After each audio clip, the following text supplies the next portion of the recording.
Albert Pike joined the Fraternal Independent Order of Oddfellows in 1840. By 1859, he was elected Sovereign Grand Commander of the Scottish Rite's Southern Jurisdiction and remained Sovereign Grand Commander for the rest of his life.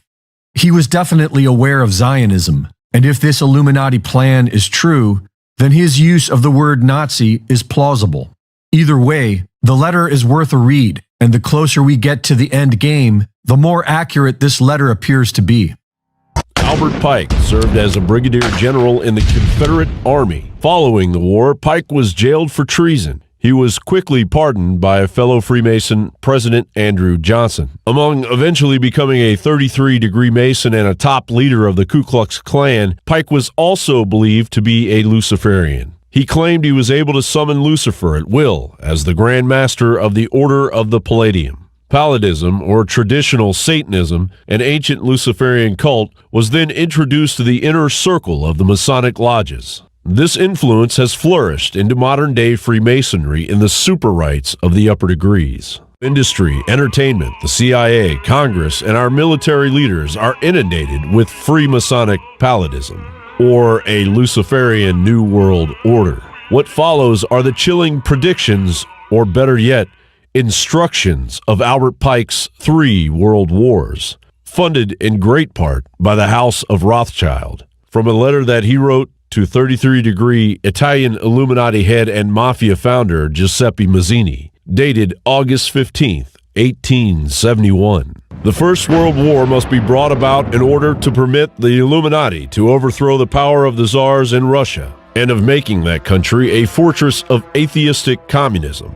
The divergences caused by the agentures of the Illuminati between the British and Germanic empires will be used to foment this war. At the end of the war, communism will be built and used in order to destroy the other governments, in order to weaken the religions. The Second World War must be fomented by taking advantage of the differences between the fascists and the political Zionists. This war must be brought about so that Nazism is destroyed and that the political Zionism be strong enough to institute a sovereign state of Israel in Palestine. During the Second World War, international communism must become strong enough in order to balance Christendom, which would be then restrained and held in check until the time when we would need it for the final social cataclysm. The Third World War must be fomented by taking advantage of the differences caused by the agentur of the Illuminati between the political Zionists and the leaders of the Islamic world. The war must be conducted in such a way that Islam, the Muslim Arabic world, and political Zionism, the State of Israel, mutually destroy each other. Meanwhile, the other nations, once more divided on this issue, will be constrained to fight to the point of complete physical, moral, spiritual, and economical exhaustion. We shall unleash the nihilists and the atheists, and we shall provoke a formidable social cataclysm which in all its horror will show clearly to the nations the effect of absolute atheism, origin of savagery and of the most bloody turmoil. Then, everywhere, the citizens obliged to defend themselves against the world minority of revolutionaries will exterminate those destroyers of civilization, and the multitude, disillusioned with Christianity, whose deistic spirits will from that moment be without compass or direction, anxious for an ideal, but without knowing where to render its adoration, will receive the true light through the universal manifestation of the pure doctrine of Lucifer, brought finally out in the public view. This manifestation will result from the general reactionary movement, which will follow the destruction of Christianity and atheism, both conquered and exterminated at the same time. A bizarre letter indeed. And a red flag may have gone off when you heard the term Nazism, but the term Nazism was known to those in the Illuminati at that time. Will we allow this madness to unfurl unabated, or will we put a halt to it before it's too late? John Bound, Infowars.com. All right, hello and welcome. Yes, I would just add to that our rulers seem to be taking us down those very paths right now toward World War III. Anyway, hope you guys are doing well and have had a good week so far. It is 10:05 p.m. on February 16th, 2025. This is your host, Doug Diamond, and you have reached the Diamond Report Live. Welcome. I'm glad you guys are here. And yeah, let's take a look at the news. We've got a few things to check out tonight, as usual. So let's start here on Hal's website, HalTurnerRadioshow.com. I thought this one was pretty interesting. This was from a few days ago, obviously, but still something very important, and you can kind of see where it's headed if the Ukrainians, and obviously not really them, but the people in charge of Ukraine, meaning the globalists, the NATO powers, and so forth, if they get their way, they will get us into World War III as soon as possible, at least a nuclear World War III, I should say. Chernobyl nuclear sarcophagus hit by a drone, and Ukraine blames Russia. Of course, it's always Russia's fault. Overnight, now this was from Friday. So during the course of overnight 13th into 14th, a drone carrying high explosives struck the nuclear sarcophagus covering the melted down reactor at the nuclear disaster site of Chernobyl. That cement sarcophagus seals in the ongoing radiation leak from the destroyed reactor inside. Ukraine immediately blamed Russia, saying they found the engine from a Russian Shahed drone at the explosion site. A small fire at the explosion impact site was quickly put out. There is no radiation leak from the explosion. This comes just one day after the U.S. made clear Ukraine cannot be in NATO and U.S. troops will not enter Ukraine as part of any peace plan. It seems clear to most learned observers that Ukraine, the EU, and in particular the UK, are now engaging in efforts to actually cause a radiation leak so as to declare NATO Article 5. Collective self-defense, and force an actual war between NATO and Russia. Yeah, and I guess they think we're actually stupid enough to believe that Russia would do this, and of course they would never do that. They're the ones that put the stop to it the first time around when it melted down, and many thousands of Russians died as a result of it. Quite a few thousand of Russians died just building this system to contain it. So it's a pretty amazing story, which we won't go into tonight. But yeah, the whole Chernobyl meltdown from the 80s.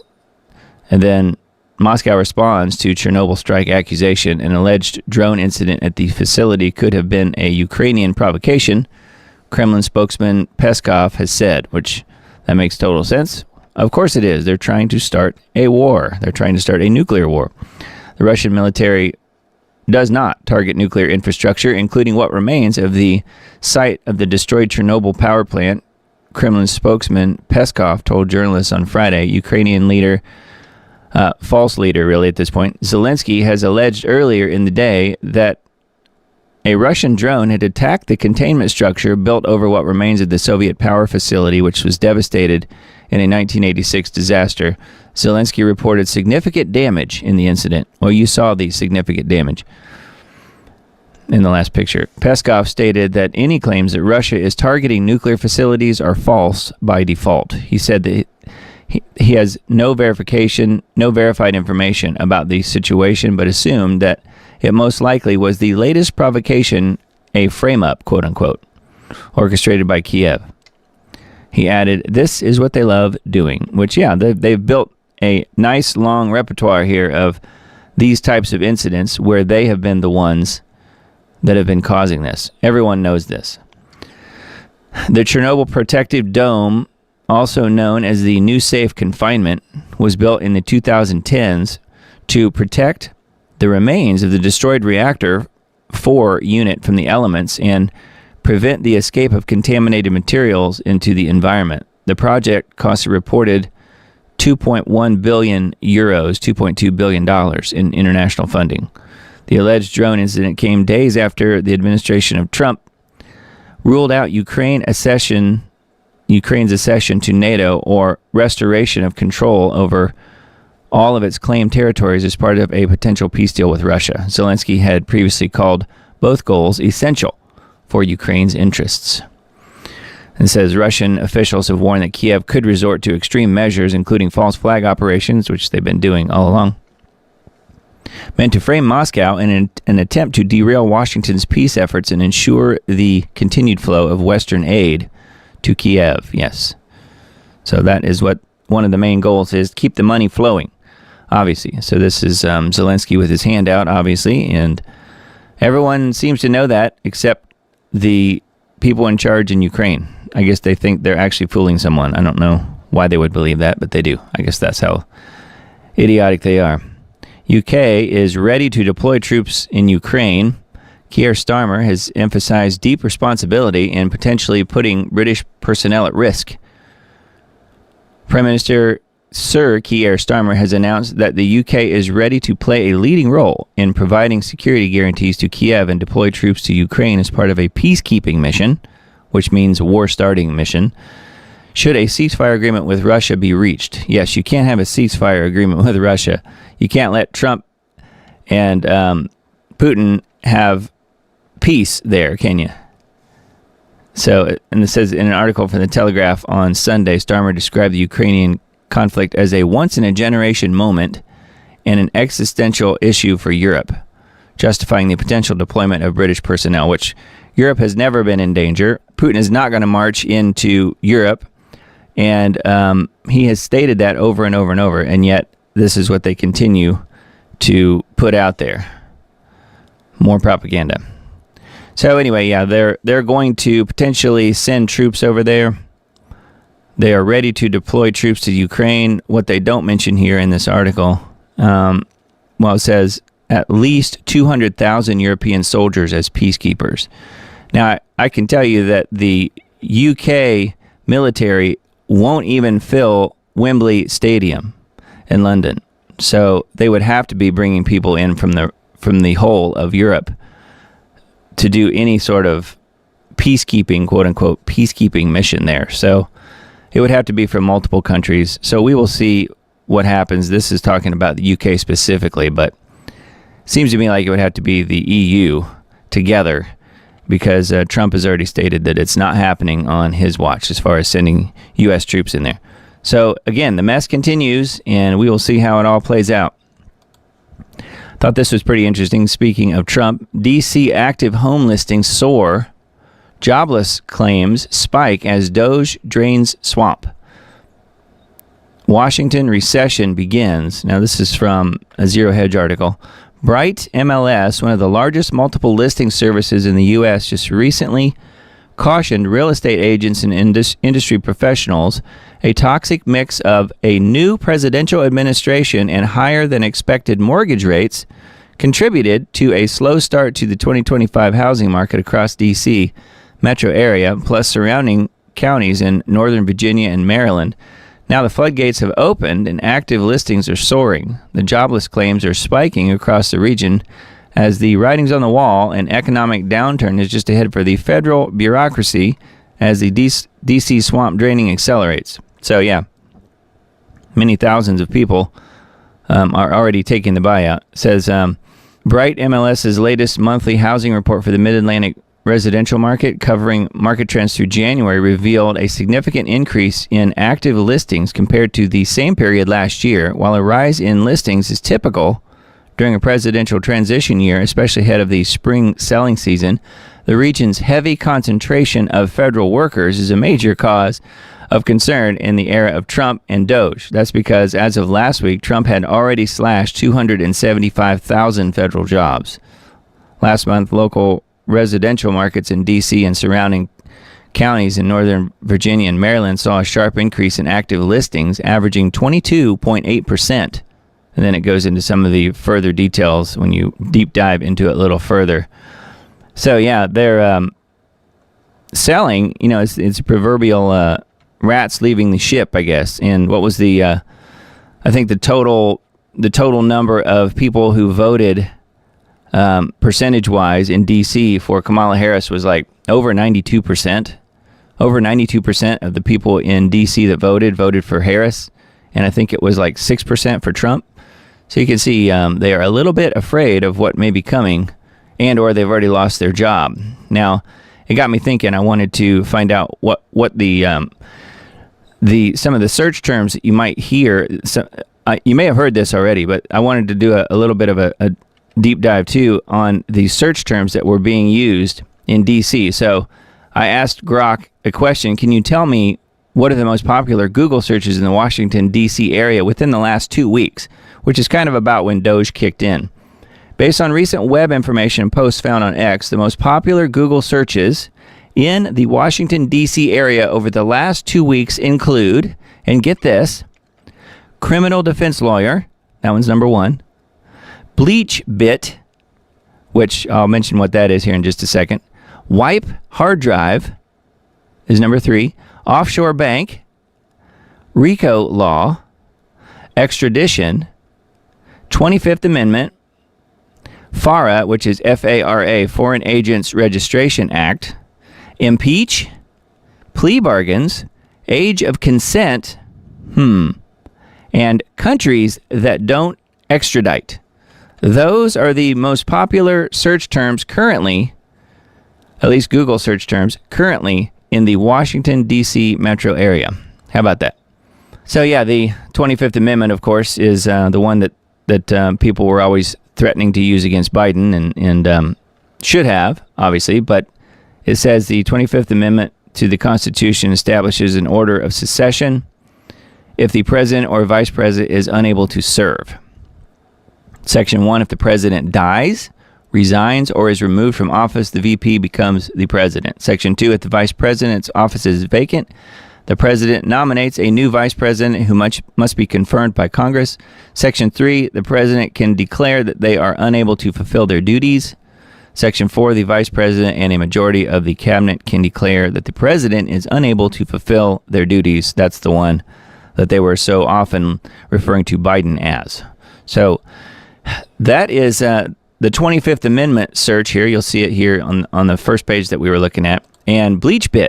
If you don't know what BleachBit is, well, it's a free open source software program that helps users clean up their computers, clean it up, quote unquote, and protect their privacy. It can remove old files, cookies, and internet history. It's just so nice, isn't it? Well, actually, an advanced version of BleachBit can shred files to prevent recovery, and it can be used to overwrite files and hide their contents. Note that BleachBit is one of the top searches on Google in the Washington, D.C. area in the last 2 weeks. Pretty funny, and not an accident. All right, need to know.news.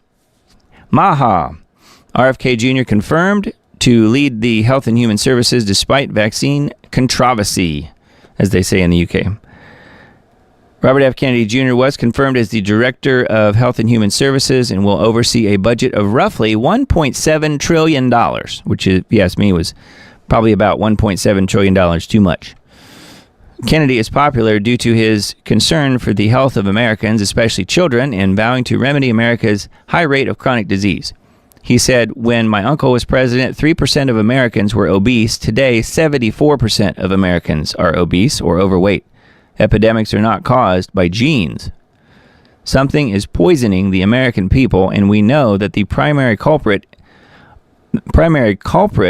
are changing food supply. RFK Jr. has shown some skepticism of sneeze. I wish he would show a lot more personally, but you got to start somewhere. He said that he will be committed to ending the corruption, ending the corporate capture of the NIH, the FDA, and the CDC, and getting rid of the people on those panels that have conflicts of interests. So let the firing start. So anyway, RFK Jr. is now in. We shall see how that goes, but I think that's good news.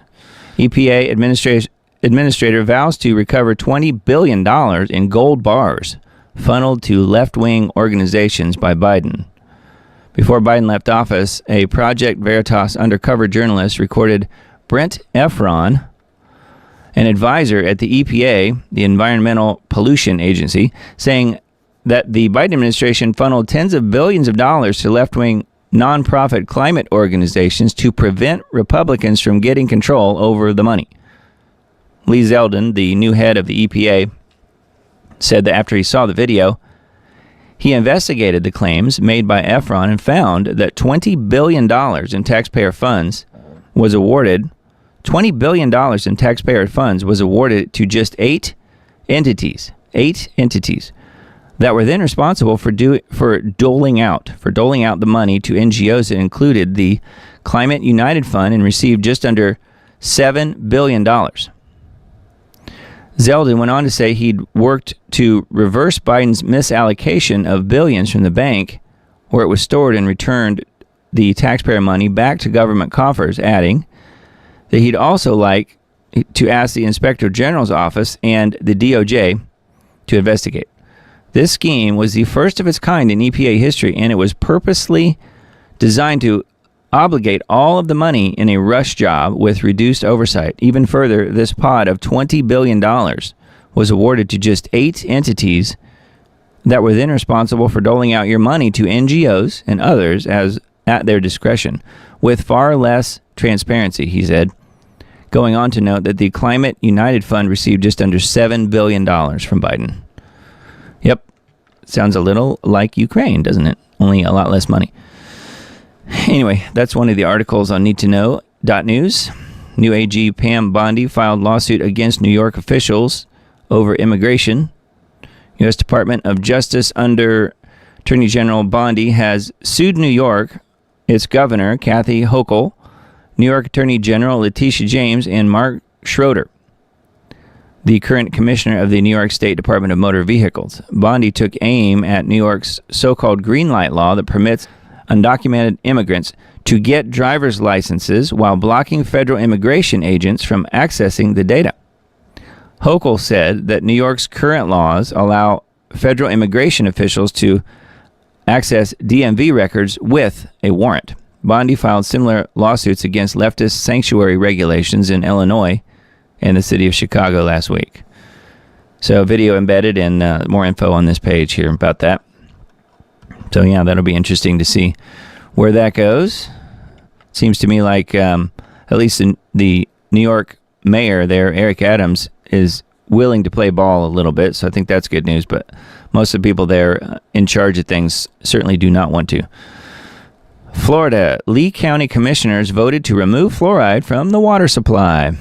Lee County, Florida joined Everglades City, Cape Coral, Marco Island, Immokalee, Naples County, Collier County, and Bonita Springs utilities in rejecting the addition of fluoride to its water.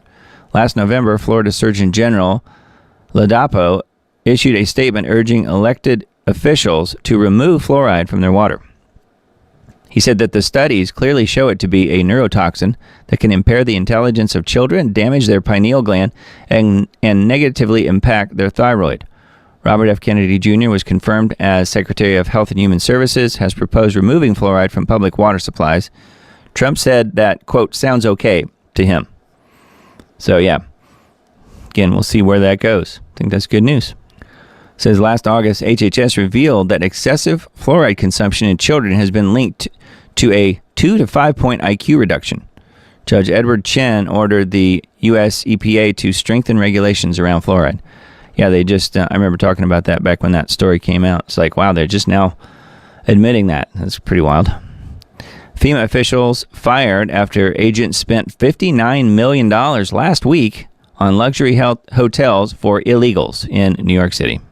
Elon Musk reported that the FEMA, Federal Emergency Management Agency, sent $59 million just last week to luxury hotels in New York City to house illegal aliens.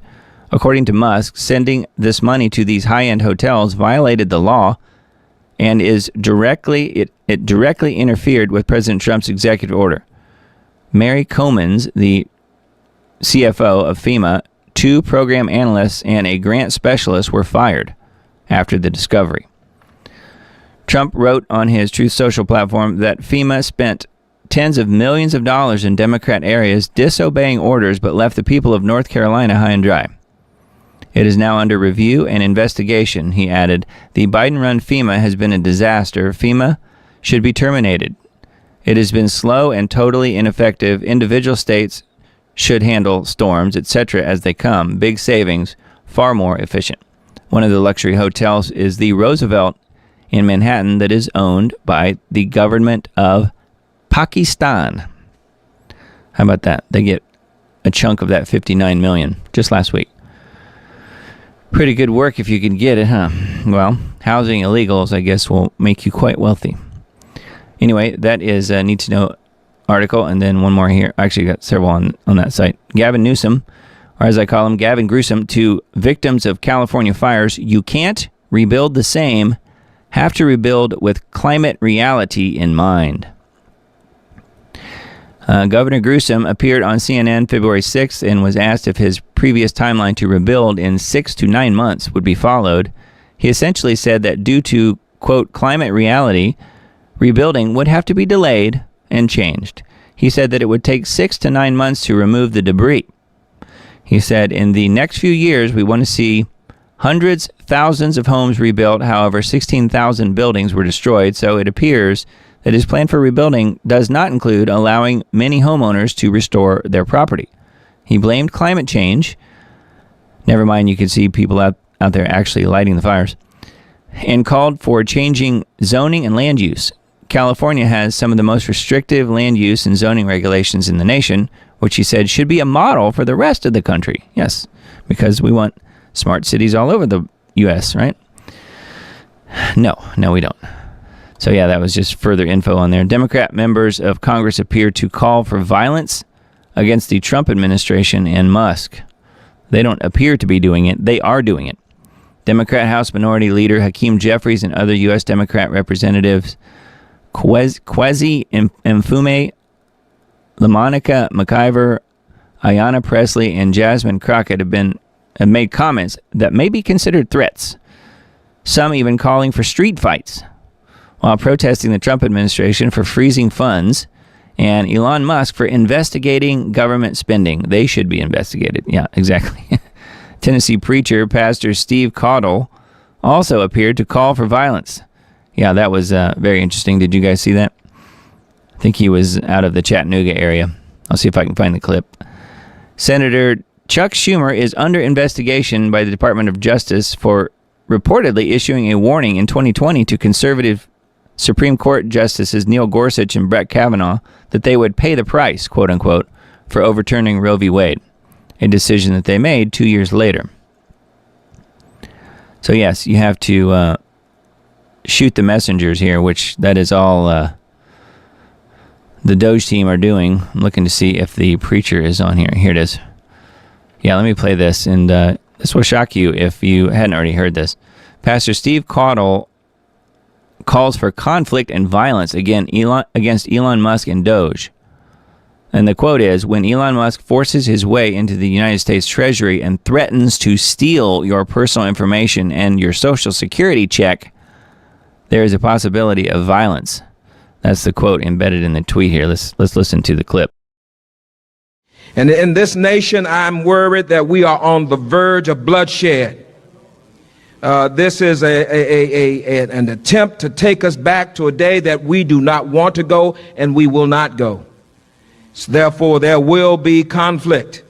I pray that the peace of God will win out and overcome the madness that is attempting to take over this nation. And I will say to you, beloved, no one likes violence, but sometimes violence is necessary. When Elon Musk forces his way into the United States Treasury and threatens to steal your personal information and your social security check, there is a possibility of violence. Sometimes the devil will act so ugly that you have no other choice but to get violent and fight. Well, someone might say, now, Reverend, you shouldn't be talking about violence. This isn't the Christian thing to do. Well, I will say, why not talk this way? Because Jesus did. Jesus said in this key verse, didn't it?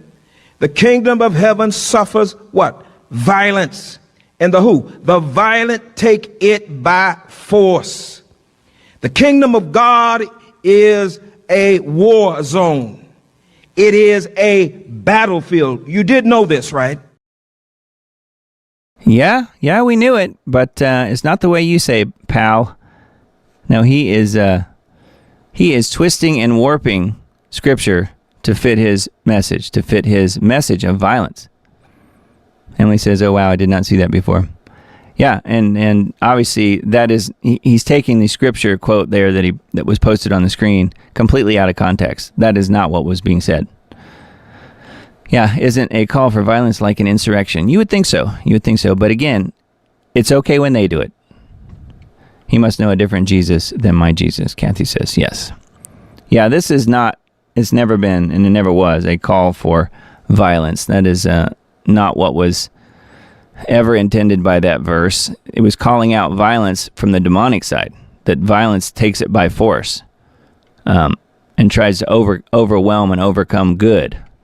That's what was being talked about. It says Elon Musk responded to the pastor's message, writing, quote, "This tells me that he is trying to hide massive fraud," unquote. So yeah, I wonder if the old pastor here is on the take. You suppose he's getting a big old fat check from the government somehow as well? My guess is probably so. Could be from USAID or something else. We just don't know. Anyway, very interesting, huh? So that one's on needtoknow.news. Microsoft deepened ties with Israeli military to provide tech support during the Gaza war. Leaked documents show that the IDF relied on Microsoft's cloud technology and artificial intelligence systems during the most intensive phase of its bombardment of Gaza. Documents and interviews suggest Microsoft's Azure cloud computing system has been used to support combat and intelligence activities. The IDF also depends on Amazon and Google, which joined forces to win Israel's sprawling billion-dollar military contract known as Project Nimbus. Israel is accused of grave violations of international humanitarian law. Microsoft's Azure was used by Israel's Unit 8200 and Unit 81 that develops cutting-edge spy technology for Israel's intelligence community. In January 2024, OpenAI quietly deleted its own restrictions against the use of its services for military and warfare, quote-unquote, activities as part of a comprehensive rewrite of its policies. At around this time, files suggest the Israeli military's consumption of the Azure OpenAI suite of products began to spike. So how about that? Not a shocker, I know, but yes, Microsoft was involved as well in the bombing of Gaza. Tell me something that we don't know, right? Who is Howard Lutnick, Trump's new Secretary of Commerce? Epstein, 9/11, and crypto. So this is another one of those cringy type people that has been brought into the Trump administration. There are definitely a few of them, I must say. Howard Lutnick is a businessman who raised at least $85 million for Trump's campaign and supported Trump due to his strong allegiance for Israel. Lutnick is the head of Cantor Fitzgerald that lost 658 employees on 9/11. Yet he was not in the building as he decided to take his son to kindergarten on that day. He owns the home next door to the Jeffrey Epstein mansion in Manhattan, and his home was also previously owned by Les Wexner. Lutnick's company, Cantor Fitzgerald, is involved in carbon markets and monitoring all real-world assets. Cantor was recently revealed to be a 5% owner of Tether, a stablecoin cryptocurrency pegged to the US dollar, after a $600 million investment. Lutnick will oversee the approval of the export of sensitive technology of national security interest abroad, negotiate free trade agreements, and oversee the Patents Office. He has potential conflicts of interest regarding cryptocurrency. Yeah, that does not sound good to me, but, you know, we're not too surprised here with some of Trump's picks. But anyway, I just thought I would point those things out. I thought that was very interesting. Oh, Howie Lutnick, huh? So he's neighbors with, former neighbors with Epstein, and had all those employees on 9/11 who didn't make it, and yet he took his kid to kindergarten that day. Maybe a little suspicious there. Technocracy.news, a couple articles on here. When AI says KILL, humans overtrust machines in life or death decisions. I spelled it because of the possible ramifications of saying that particular word on a live stream. You just never know. Relying on AI is collapsing reality for all to submit to it. Humans appear to have a dangerous blind spot when it comes to trusting AI. And even in its simplest form, the AI maintained remarkable influence over human decision-making. This is beyond dangerous for any society. So that's one of the articles. And then this one, Musk, War Against Bureaucracy and the Government. Elon Musk addressed the World Government Summit earlier today. Now, this was a few days ago. Talking about Doge and airing America's dirty laundry, Musk is pivoting from internal to foreign relations, as this will be viewed by the world dignities as official policy. Make no mistake, Musk is painting a very dark picture of America and explains why America is headed straight into technocracy. Yeah, that does seem to be where it's headed. I do think it would head there in any administration at this point, although Trump and his team may very well be accelerating it. I don't know. We'll just never know, probably. One article from reclaimthenet.org, J.D. Vance criticizes European censorship policies at Munich Security Conference, warns of democratic backsliding. So he's warning of growing censorship in Europe, calling for a renewed commitment to free speech. And of course, the very first thing that they said was, shut up. They did not like it one bit. At the Munich Security Conference on Friday, U.S. Vice President J.D. Vance delivered a forceful rebuke of Europe's handling of free speech and democracy, accusing several governments of undermining fundamental rights, which, of course, he's right. His remarks, which took direct aim at some of America's closest allies, painted a troubling picture of increasing restrictions on individual liberties across the continent. Vance was particularly critical of the United Kingdom, arguing that its policies have placed religious freedoms at risk. And perhaps most concerningly, I look to our very dear friends, the United Kingdom, where the backslide away from conscience rights has placed the basic liberties of religious Britons in particular in the crosshairs, he said. He suggested that political and legal developments in Britain were eroding core democratic values. So there's a little clip of the speech, but it is a really good speech, actually, if you've heard any of it. If you missed it, it's definitely available out there. Only a clip on this site, but I may have another article pulled up on the mini tabs that I have here on that. But it was a really good speech, actually. Yeah, Marty's saying, is there any level of stupidity that is too low? Probably not. No, I don't think there is. At least not for our vaunted rulers, at least. All right, and then here is a Liberty Beacon article on the drone hit on Chernobyl. Drone hit, let's see, Chernobyl nuke plant as Trump pushes Ukraine toward peace on Friday. It's talking about the meetings, high-level meetings amongst Western security officials and Ukrainian leadership commencing in Munich, including VP Vance and Zelensky. There was a dangerous incident at the Chernobyl nuke plant, which we already mentioned. So, anyway, just more information here. You can see the hole that was ripped in the roof of the protective shell. And then video here of the drone hitting it. So, anyway, that is an article on Liberty Beacon. And then, let's see, top headlines on People's Voice. Florida moves to outlaw chemtrails as Bill SB 56 clears first legislative hurdle. So that's good news. Hopefully they'll be able to get that passed. Not that it'll have any teeth in it and it won't stop anything, but it does at least raise awareness. We had that here in Tennessee as well last year. Nigerians outraged as reports expose USAID's funding of Boko Haram terrorists. Yeah, you wouldn't want that. We got an interesting Nigerian video that I wanted to show you guys here in a little bit, so just stay tuned for that. Pretty funny, actually. CNN's Caitlin Collins promotes Luigi Mangioni's $300,000 defense fund and deletes post after backlash. So, of course you would, because they're all on the same team, aren't they? Caitlin Collins. Transgender illegal arrested for brutally raping a child in a New York bathroom. Wow.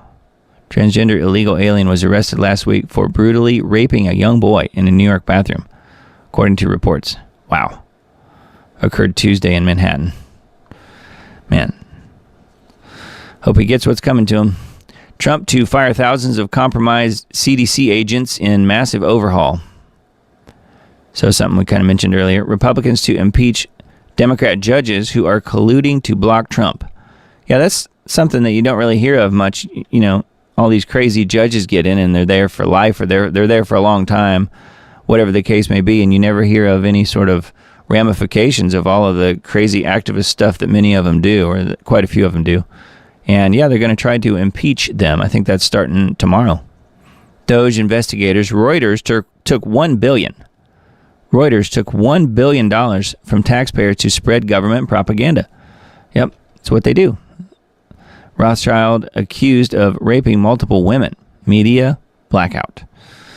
Sir Evelyn de Rothschild, one of the most powerful financiers in the world, has been accused of raping multiple female colleagues. According to reports, dozens of women claim the billionaire globalist engaged in serious sexual abuse against them. Wow. Not too surprising, but then again, it's okay when he does it. He's above the law. IRS to lay off thousands of employees next week as Trump abolishes the income tax. Well, we can only hope. But yeah, they are actually laying off a bunch of people. And it's heading into, we're right in the middle of tax season. So I don't know what's going to happen with all this.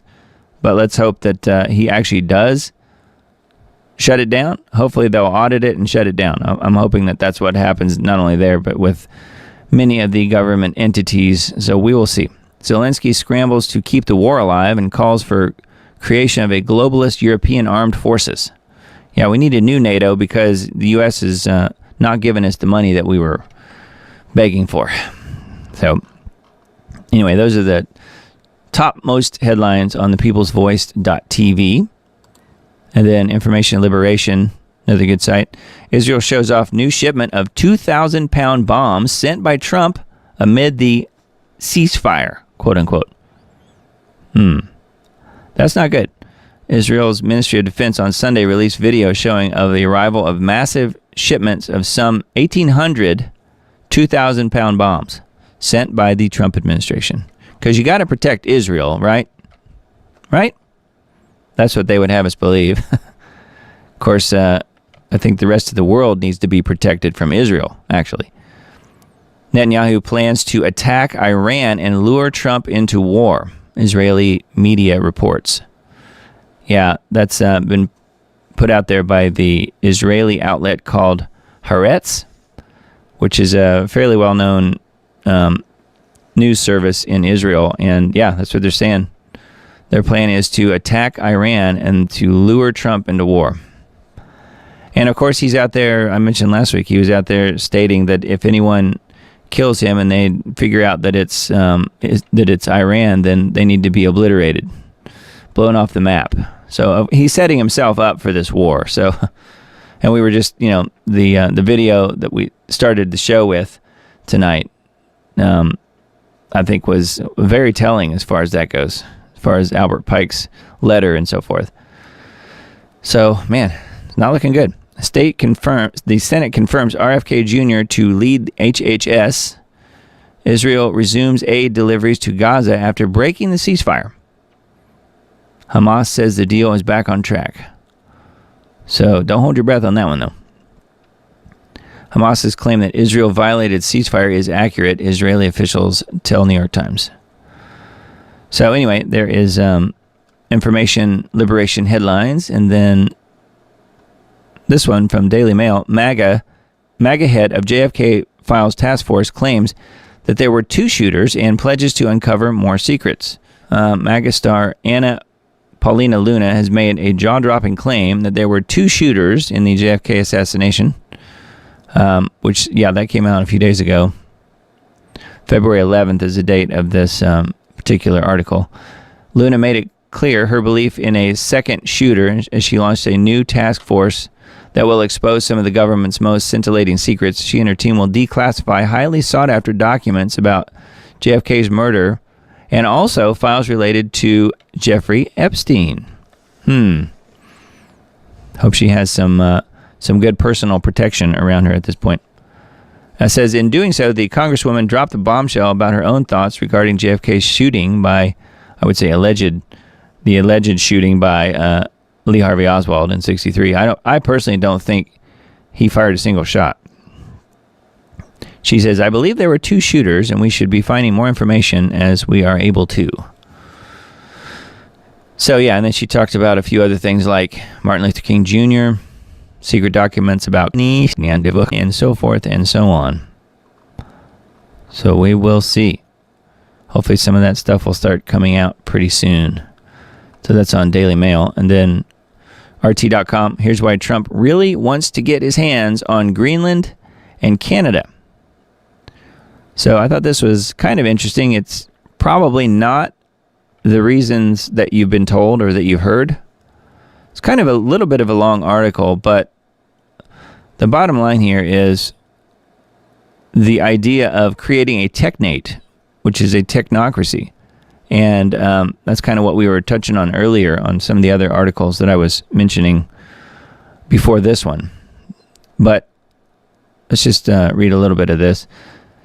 Says, it was an unexpected move, bewildering analysts across the globe. After securing victory in the election, Trump did not immediately focus on perceived strategic rivals like China, Russia, or Iran, as the geopolitical forecasters had so confidently predicted.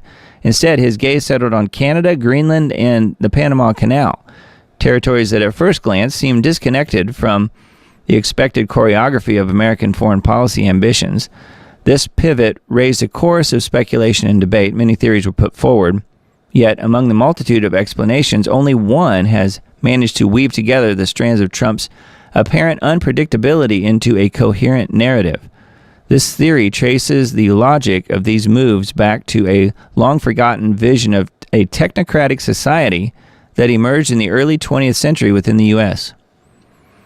The roots of this idea, known as the technate, lie in a vision of a society governed not by politicians or financiers, but by scientists and engineers, guided by the principles of efficiency, technological mastery, and resource optimization. In the worldview of early technocrats, economic systems based on arbitrary currencies and speculative markets were seen as chaotic relics of the past. Instead, they proposed that energy itself, measurable and quantifiable, should serve as the basis for all economic transactions. The technate would thus become a self-contained and self-sustaining entity where wealth is defined by the availability of natural resources, the expertise of its inhabitants, and the seamless integration of technology with governance. So, that is what they're saying that he is interested in these other countries for. There's quite a bit here in this article, obviously. And they're bringing Musk into this as well. Musk's indirect connection to this vision adds an intriguing twist to the story. Musk, known for his futuristic ambitions and technological ventures, is the grandson of a former director of the Canadian branch of Technocracy Incorporated, an organization that once propagated these very ideas before its activities were curtailed by the Canadian government. So that's interesting, huh? Trump's desire to acquire Greenland and secure control over the Panama Canal becomes less of an eccentric detour and more of a calculated step towards fulfilling a technocratic vision that has been long dormant but never entirely forgotten. So it goes back to technocracy. And I would not disagree with that. That does seem to be where he's headed. I mean, with all of the, AI infrastructure and power systems and stuff like that he's trying to have built and put in place. So that does seem to be what's going on. Anyway, that is not good news. That's on RT. Doge investigates feds whose net worths have exploded after Samantha Power bombshell. Musk said on Tuesday that Doge is going to investigate federal employees whose net worths have exploded despite their comparatively low pay. The announcement, which came after Trump signed an executive order calling on federal agencies to work with Doge, follows a bombshell report that Samantha Power, former head of USAID, saw her net worth explode from $30 million to $30 million despite an annual salary of under $250,000. Well, she's just very frugal, that's all. She's probably out there clipping coupons and she just saved it. That's all it was. It's not like she was getting money illegally or anything like that. I mean, that didn't really happen, and as we know, with USAID. Yeah, I mean, $250,000 salary, and she is worth $30 million. Yeah, nothing too strange happening there. But yeah, that's across the board, though. That's, pretty much all of the people involved at that level in government. Congressmen and women and everybody else that are heading up these agencies are making millions from the taxpayers. As we all know, it's coming out. Space.com article, AI can now replicate itself, a milestone that has experts terrified. Scientists say AI has crossed the critical red line after demonstrating how two popular large language models could clone themselves. Scientists say AI has crossed the critical red line. New study, researchers from China showed that two popular LLMs could clone themselves. Successful self-replication under no human assistance is the essential step for AI to outsmart humans. Wow. It is an early signal for rogue AIs. The researchers wrote in a study that they published December 9th last year. We hope our findings can serve as a timely alert for the human society to put more efforts on understanding and evaluating the potential risks of frontier AI systems and form international synergy to work out effective safety guardrails as early as possible. Well, one thing that you don't want, AI is not going to go away. We all know this. But yeah, one thing you don't want is a centralized system, because that would be to the detriment of everyone across the world. So keeping them separate and multiple ones would be the answer, because it's not going away, like I said. So anyway, there is quite a bit of research here on this particular article on AI replicating itself. Wow. Gateway Pundit article, another plane crash. Breaking, fighter jet crashes into SoCal Harbor, 2 pilots ejected. Now, this was from 4 days ago now, so it didn't just happen, but I didn't know if you guys had heard about this. Fighter jet crashed into San Diego Harbor in Southern California on Wednesday morning around 10:17. According to the U.S. Coast Guard, 2 pilots on board ejected before the plane crashed, and they were rescued by people in a nearby fishing boat. So yet another plane crash. This one was military as well. I'm looking to see who they were, but I guess it doesn't say in here in this particular article. Fighter jet crashed in San Diego Harbor. Both pilots ejected. Image captured from security camera footage. Coronado Island. I've been there before. I know where that is. Right next to Shelter Island. I heard engines cut out, and the rumor has it that it was an F-35. Okay, there you go. Both pilots are in stable condition. So that's pretty crazy, huh? Yet another plane crash. Now, this is a video I came across and had just started watching it.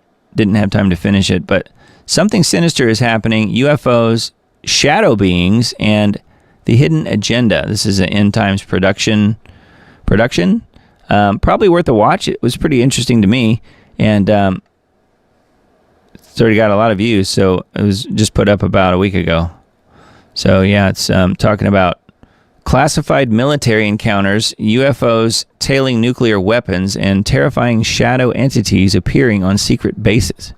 So sounds a little woo-woo, but might be worth a watch. I will definitely link to this video in the Substack post. So make sure you're on that list if you're not already, or of course you guys can go look it up on YouTube. There it is. Something Sinister is Happening. It's on End Times Productions right there.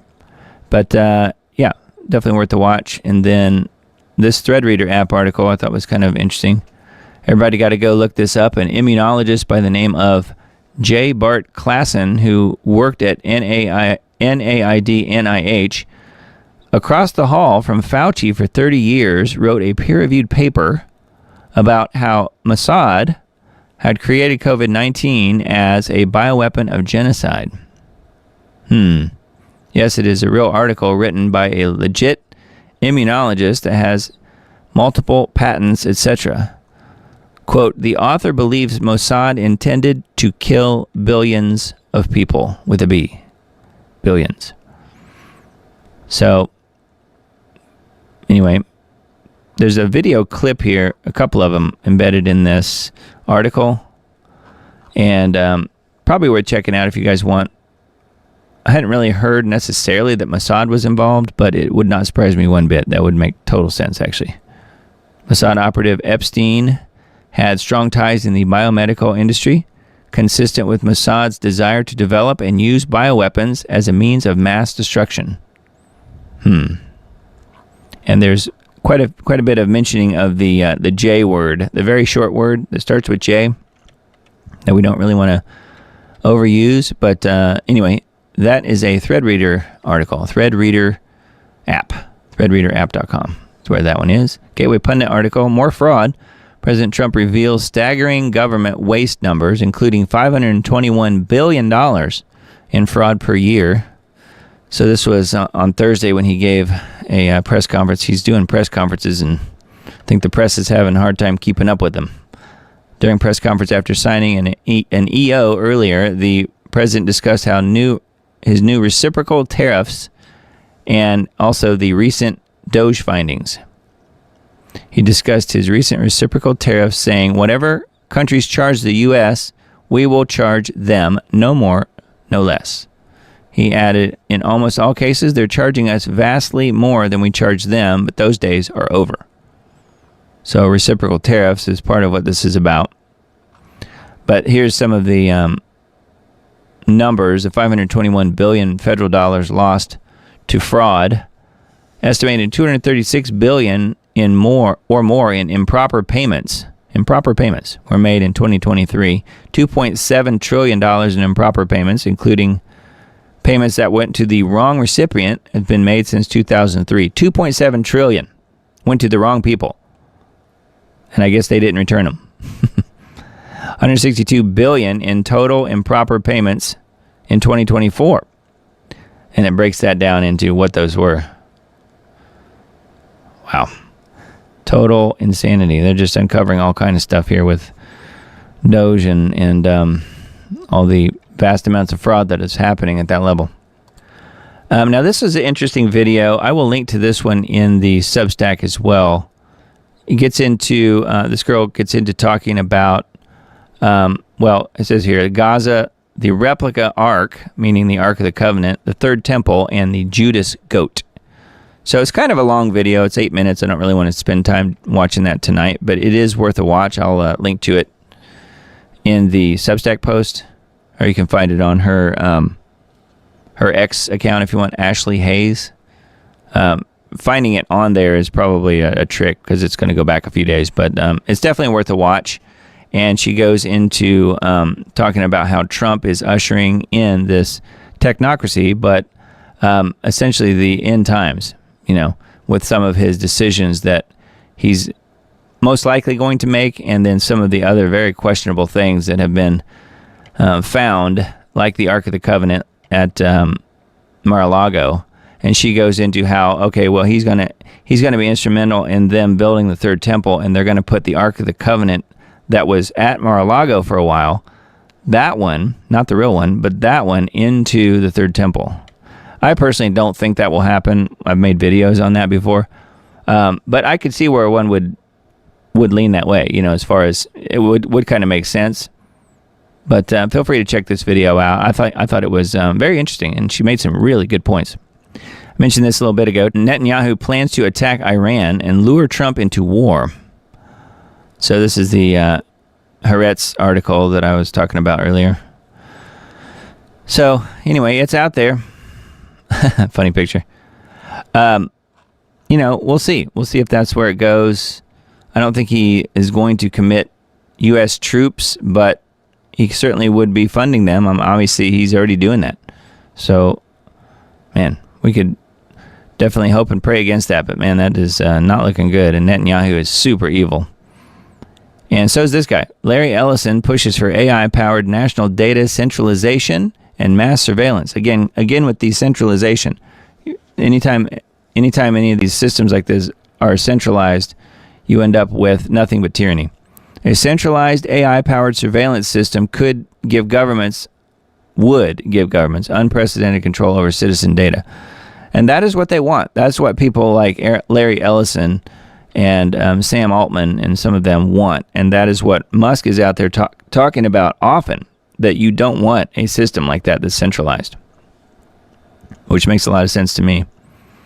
Not that he should be the one to control everything. I'm just saying that centralized system is where, it's where you're going to get into a lot of trouble. So anyway, this article is a reclaimthenet.org piece, and talking about Larry Ellison and the AI-powered national data centralization mass surveillance, which we've all seen the video where Ellison's out there talking about how great it would be. Musk launches $100 billion hostile takeover of major tech rival. Now, I just mentioned Sam Altman. Well, Musk is leading a group of investors offering to buy OpenAI for nearly $100 billion. Takeover bid was submitted to OpenAI's board of directors on Monday. So last Monday, Musk's attorney told the Wall Street Journal, OpenAI is currently a non-profit, I don't know how they have that status, run by Musk's nemesis Sam Altman. The tech entrepreneurs are currently locked in a legal battle about the future of the company, considered a leader in artificial intelligence research. Makers of ChatGPT, if you didn't know that. That's OpenAI. So we'll see where it goes. Musk is trying to, I think, at least on the surface, trying to buy it so that it doesn't become the centralized system. But, you could argue that if he buys it, then it still could become the centralized system. So, but that's definitely where Altman wants to take it, and Ellison, because they've said so. So Musk's bid now sets a high bar, and if accepted, it could mean he ends up with a controlling stake in the new OpenAI.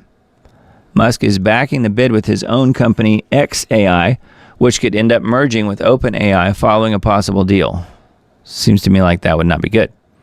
Other backers include a venture firm led by Palantir co-founder Joe Lonsdale, according to documents seen by the Wall Street Journal. SpaceX CEO asked the attorney generals in California and Delaware to open up bidding for OpenAI in January. So we'll see where it goes. OpenAI is being challenged by Meta, which told California attorneys general it opposed its plans. So yeah, it's a great AI battles, I guess, of 2025. Very strange. Jamie Raskin threatens class action lawsuit of all Americans against Trump administration and Musk over alleged data breach, which of course there's been no data breach. And I mentioned this before, they are just looking at read-only type mode documents. They can't go in and alter them. They're not breaching data. They're simply auditing. So how come Raskin doesn't go after the IRS when they audit somebody? They're doing the same thing. I mean, in a different way, but they're doing essentially the same work. And yet another desperate attempt to keep Trump and his allies under legal fire, Raskin is now threatening a nationwide class action lawsuit against the Trump administration and Musk over an alleged data breach. Again, with no evidence, he just comes out and starts talking about it. Raskin claims that the Trump White House mishandled government data and that Musk's newly created Doge played a role in the so-called security failure. Appearing on The Weekend, which is a show that pretty much no one watches, Raskin floated the idea that Musk's team of midnight fascist teenagers, how about that, somehow managed to access every American's computer data. And why would the government have all of that in one place? His so-called legal argument hinges on the Computer Fraud and Abuse Act of 1986, a Reagan-era statute meant to prevent hacking. I'm looking to see what alleged leak it was exactly. His master plan, a class action lawsuit on behalf of every single American citizen against Trump, Musk, and Doge. Well, count me out. I don't want any part of it. Anyway, they're just saying it happened, so therefore, obviously it did. Because he just never lies, does he? Raskin, I mean. Nope, pretty much everything he says is a lie. I thought this article was funny. This is a kind of a crazy AI picture here. At least we should hope it's an AI picture. Muskenstein, how the left makes monsters of us all. Across the internet, politicians and pundits are in a monstrous mood. The same people who spent the last year declaring the imminent death of democracy if Trump were elected are now insisting that the real threat is the monster he has unleashed upon the federal bureaucracy. Muskenstein. This is the thing of legend, a beltway monster that you told your children about around campfires late at night, an outsider who comes to town and lays waste to government waste, firing thousands and slashing budgets. Part Frankenstein, part Bigfoot. That creature never had a name, but would be beholden to no one and uninterested in the status quo. The monster now has a name, and it is Elon Musk. Democrat politicians are now claiming that reducing government is equivalent to destroying government. Senate Minority Leader Chuckie Schumer yelled dramatically to an outdoor crowd this week that Musk's government efficiency efforts are taking away everything we have, quote unquote. I think he means everything he has, specifically. For decades, both Democrat and Republican presidents have run on reducing government and making it more efficient, but everyone knew that such campaign pledges would be quickly discarded after each election. Yeah, I remember years ago when Clinton got in, I think the first time, his first term, him and Gore, I remember them being out on the lawn at the White House, I guess, where they had stacks and stacks and stacks, reams of paper, 15 feet high or so, 10 feet high, whatever it was, and just showed the amount of government waste. So it was okay when the Democrats did it. It's just not okay when Trump does it. So what is so terrifying this time is that Musk means it. We know that because he's done it before. And then they talk about some of the other things, SpaceX and Twitter and so forth. So anyway, kind of interesting, but that's a Zero Hedge article. And then let's see. Forget NVIDIA. DeepSeek AI runs near instantaneously on these weird chips. So this is a Singularity Hub article. DeepSeek's AI completes reasoning tasks in a flash on alternative chips from Grok and Cerebras. Different Grok. Champions aren't forever. Last week, DeepSeek AI sent shivers down the spines of investors and tech companies alike with its high-flying performance on the cheap. Yeah, it's on the cheap for a reason. It's 11.11, by the way. Just saw that was coming here. Now, 2 computer chip startups are drafting on those vibes.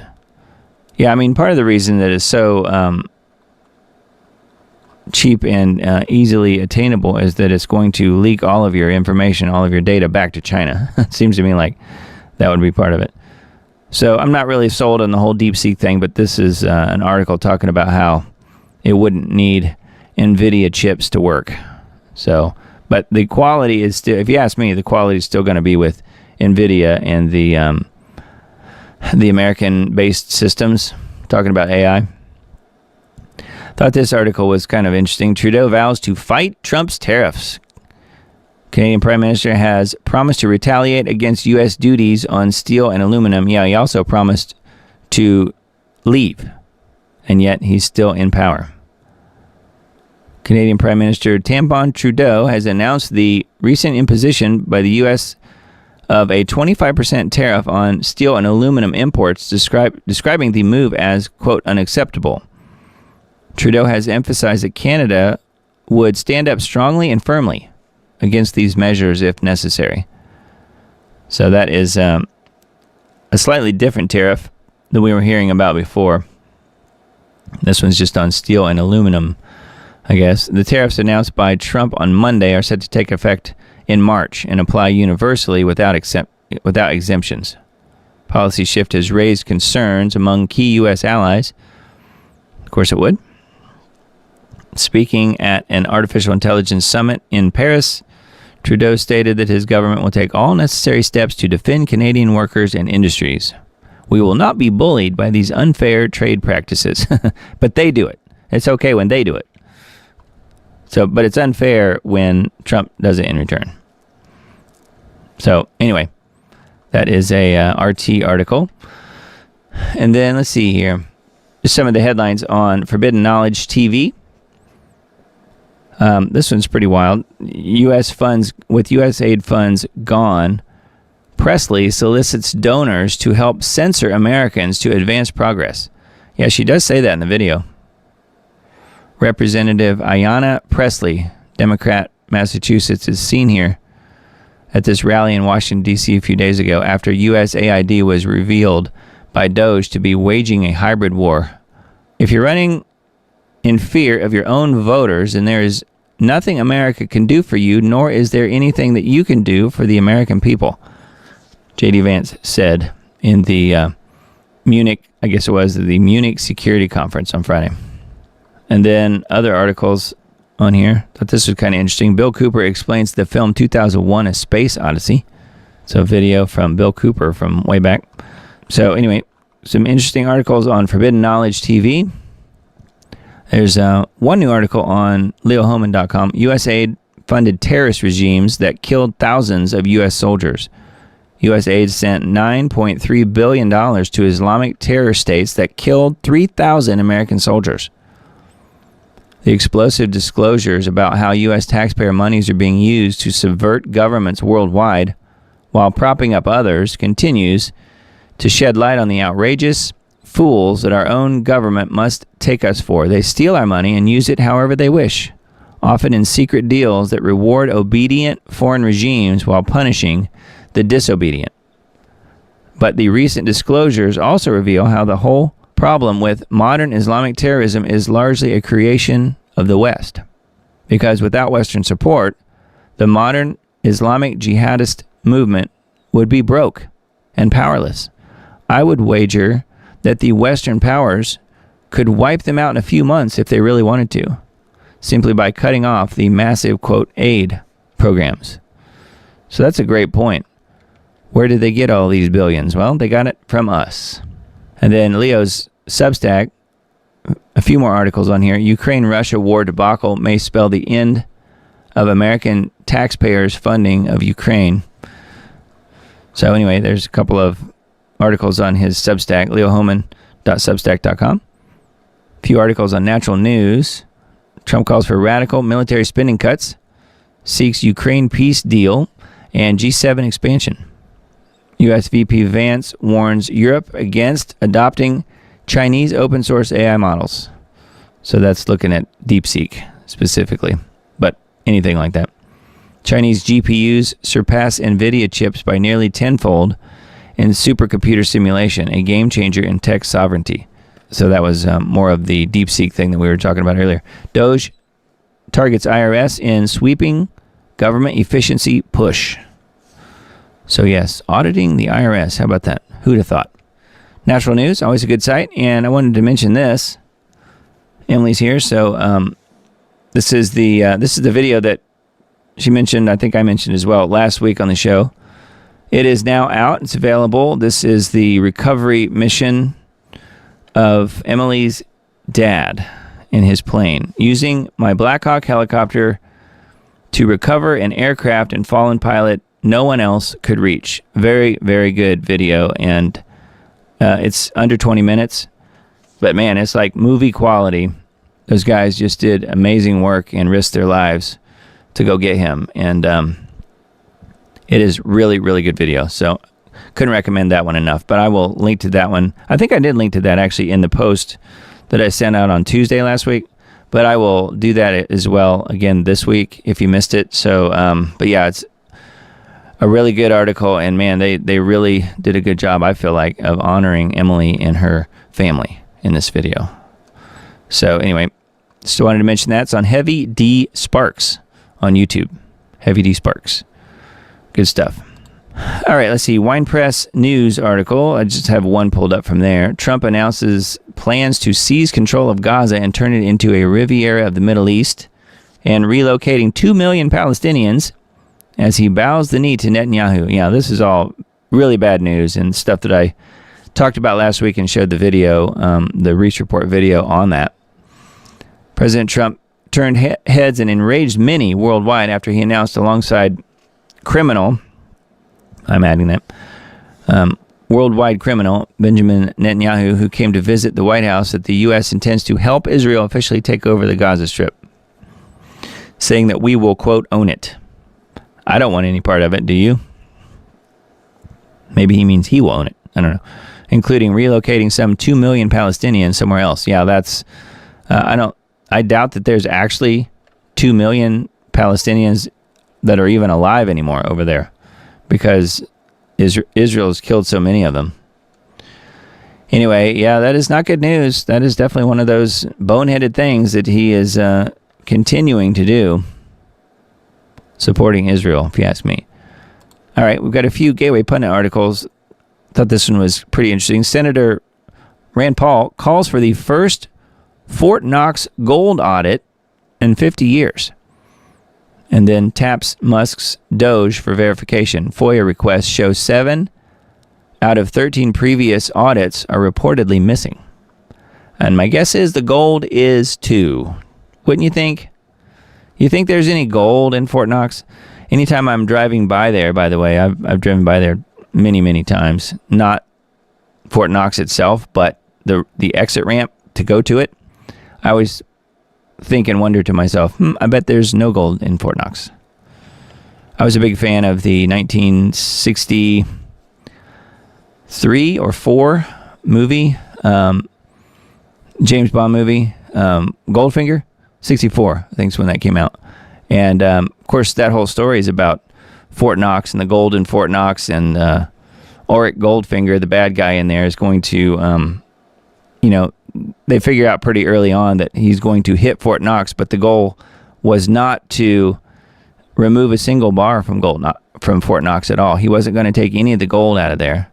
He was simply going to nuke it, which would then increase the value of gold worldwide, and he had quite a store of gold himself. So that was kind of the basic premise, but in those days, at least in the movie, they were assuming that there was still lots of gold in Fort Knox. And my guess is it's all under the New York Fed, several stories down in New York City. That's probably where it is, if you ask me. And we've talked about that before on this show. It's probably all been moved to that vault. Because I think last I heard, there was about a fourth of the world's gold is located in the New York City area at, was it Maiden? Is it Maiden Street? Somewhere in there. I mentioned that. I did a video on it several years ago, so I've kind of forgotten a few of the details. But yeah, it's like, I don't know, 80 or 90 feet below the streets of Manhattan in New York City, and it's about a fourth, around a quarter of the world's gold supply there. Pretty wild. Anyway, Rand Paul is calling for an audit of Fort Knox. So good luck with that one. Hopefully that will actually happen. See, there's the building. The Fort Knox Gold Depository. What's really inside Fort Knox? The last known audit of Fort Knox, of their gold, took place in 1986. The most recent comprehensive audit of the U.S. gold reserves at Fort Knox began in 74 and continued until 86, during which approximately 97% of the gold was audited and placed under official joint seals. A government committee consisting of auditors from the General Accounting Office, U.S. Treasury, and the Bureau of the Mint conducted the review. At the time, officials claimed that the U.S. held 276 million fine troy ounces of gold across various federal depositories, with the largest stash, 147.4 million ounces, stored at Fort Knox. So, it says since the conclusion of the 74 to 86 audit, which of course would have been completely manual, there have been no further comprehensive audits. Okay, so there you go. I think that since 1986, it's all been moved. Don't you think so? I doubt that it's there. Or very little of it, anyway.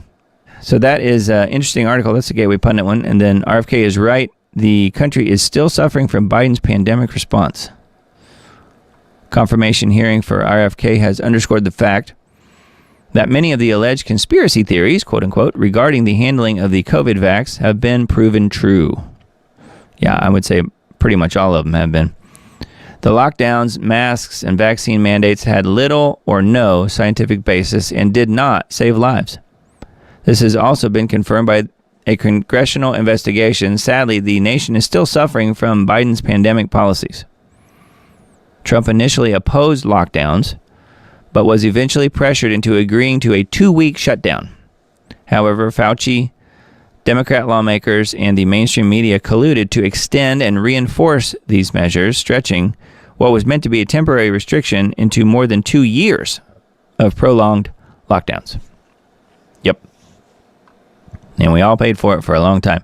And, you know, they were doing even in more radical things in other countries, which is part of the reason so many people were drawn to the U.S. when the border was wide open, which I'm happy to say is mostly not the case now, but that's part of the reason they were able to get so many people here was they made it so bad in third world countries because of these lockdowns that it pretty much ruined them. So they had to go somewhere else. So anyway, quite a bit here on this article on the Gateway Pundit. And let's see, Peter Strzok wipes his X account clean as Kash Patel awaits confirmation as FBI director. Yes, well, there is somebody that we've all heard of named Elon Musk that can probably restore anything that's needed. It's my guess. So we'll see. We'll see how well that goes for him. I don't know. Former counterintelligence FBI agent Peter Strzok wiped his X account clean as Trump's nominee Kash Patel awaits confirmation as FBI director. Yeah, they keep pushing that back further and further. Senate Judiciary Committee advanced Patel last week to a full confirmation vote. Peter Strzok cleared his X account over the weekend. Recall that Strzok and FBI lawyer Lisa Page discussed an insurance policy, quote unquote, to keep Trump out of office in 2016. I want to believe the path you threw out for consideration in Andy's office that there's no way Trump gets elected, but I'm afraid we can't take that risk, Strzok said in a text message to Page on August 15th, 2016, referring to Andrew McCabe. It's like an insurance policy in the unlikely event you die before you're 40, Strzok added. Other profanity-laced text messages between Strzok and Page showed their contempt for Trump. Yeah, so might not really want people in charge now to be seeing that, but again, you know, Musk can probably give them anything that they are really needing as far as looking into what was actually tweeted. This is your favorite president. Trump addresses the Daytona 500 drivers on the radio as he paces the field to start the race. Yeah, that was earlier today. Trump flew to Daytona to attend the Great American Race, the 67th Daytona 500. He brought one of his granddaughters with him. 41 drivers lined up for this year's greatest stock car race in the world. And Trump addressed the drivers on the radio as his limousine paced the field to start the race. So yeah, he was the pace car at the beginning. So anyway, that all happened earlier today, I guess. And then, in case you missed it, here's J.D. Vance's full speech. Yes, I thought I had this somewhere. On tyrannical censorship that sent European elites into a total meltdown at the Munich Security Conference. Yeah, they basically tried to kick him out. I mean, that's kind of, they were trying to shut him up. They did not like what he said. So pretty funny. He gave it to him straight, though, so I'll give him that. So that's, I guess this is the full speech here. Yeah, full speech, and then it's also embedded here as a YouTube video. So definitely worth a watch. He did a good job on that. Put him in their place. Liberal singer Sheryl Crow sells her Tesla in protest of Musk's Doge and then donates the proceeds to NPR. Of course she would. First she has to get the picture. Liberal country music singer, she's not really country per se. Country music singer Sheryl Crow has once again tried to stay relevant by selling her Tesla as a performative protest against tech billionaire Musk and his role in the Trump administration's efforts to restore America's economy. Instead of donating the proceeds to those who actually need help, such as veterans, single mothers, or struggling families, Crow funneled the money to far-left propaganda machine NPR. Of course she did. And there were some interesting tweets about it, about her virtue signaling. Sheryl Crow, this is one of them. Sheryl Crow really thinks she's making a statement by selling her Tesla and giving the money to NPR, which is one of the most taxpayer-funded propaganda machines out there. Imagine thinking you're fighting, quote, power by siding with the establishment. Peak celebrity delusion. Yeah, I thought that was very accurate and indeed what is going on.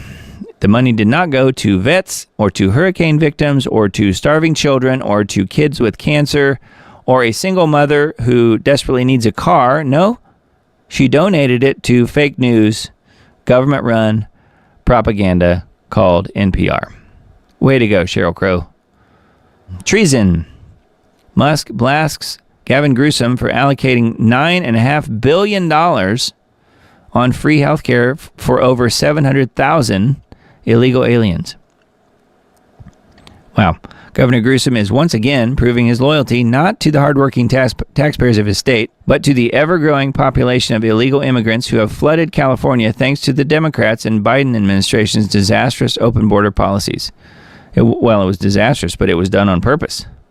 During the first budget hearing of 2025, the California Assembly Newsom's office admitted that they grossly underestimated the cost of providing free taxpayer-funded health care to illegals. They grossly underestimated it.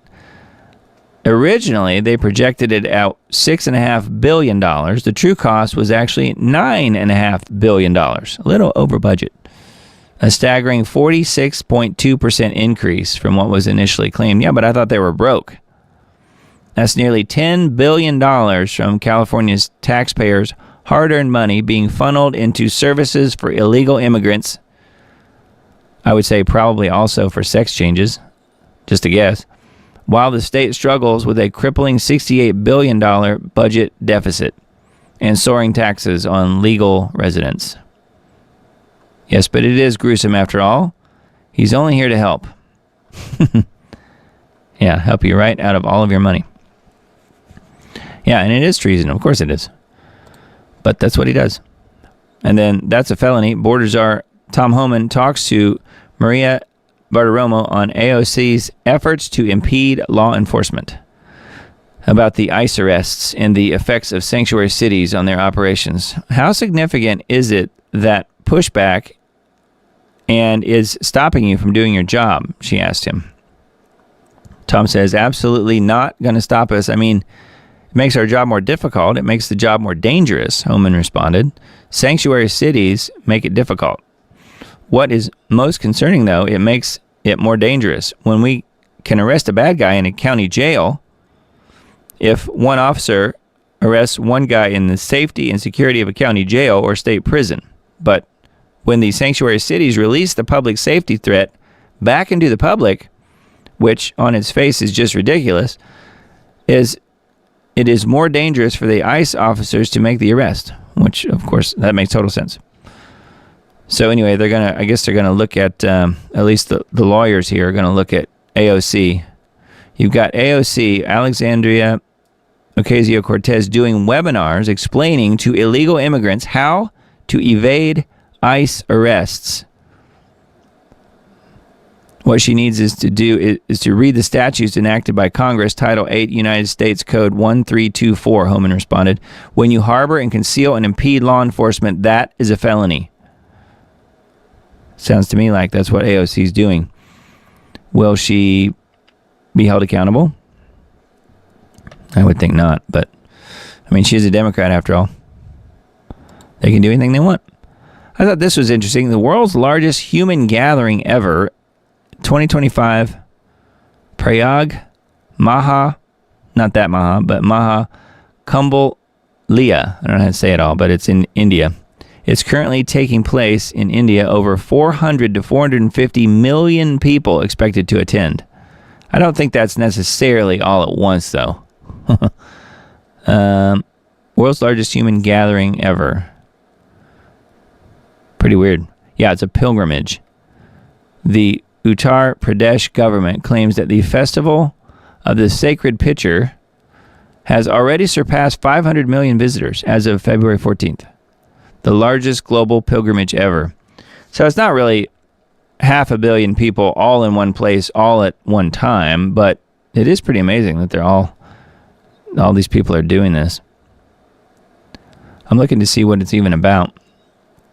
And could you imagine the parking? I couldn't. Videos are incredible. 2 days have passed. All of this experience remains. So yeah, there's some video well, it's just links embedded back to Twitter X. So I don't have any of those pulled up, but I'm looking to see what it's all about. Reportedly 1.42 billion people living in India today. That means at least 1/3 of the population has already attended the sacred Hindu pilgrimage. So it's a pilgrimage for Hindus, apparently. Washing away worries, embracing inner peace. They love their new age there, don't they? Yeah, that's kind of what it is. But I thought that was pretty wild that it's so many people. Never heard of that one before. All right, and then the liberal group is planning Not My President's Day. Protests against Trump in every state on Monday. Pretty funny. The 50501 movement is planning to hold a Not My President's Day protest in every state on Monday. The group's name stands for 50 protests, 50 states, one movement. So 50, 50, and 1. It's led by people who have been on the front lines of justice, marching in support of Black Lives Matter, women's rights, LGBTQ+ advocacy, and disability rights. So that right there means you got to tune them out. The protests were announced and advertised in a post on Instagram this week. Capitalism kills, #dump Trump. So says this boomer, I would say. Anyway, the Instagram post must have been blocked or something. It's not actually showing up here. Organizers claim to be protesting against the anti-democratic and illegal actions of the Trump administration. It's been promoted by actress Amy Poehler. Wow. We're going out and protesting because we are concerned by our current president's actions. Yeah. Anyway, I thought that was kind of odd. Not My President's Day, it says.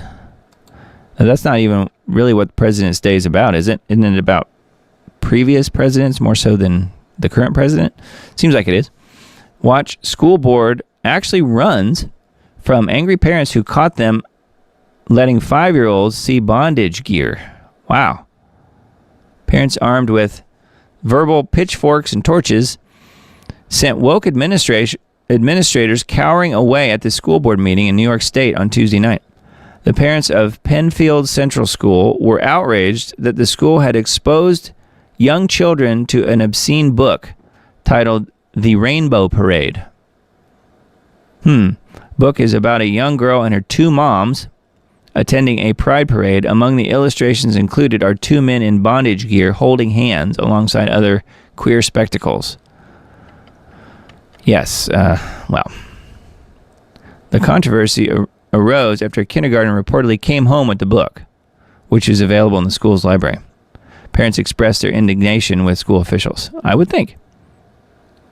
The school board president tried but failed to maintain control of the meeting as parents objected throughout the session. That is not how you object, she said to the disgruntled crowd, asking them to stop interrupting.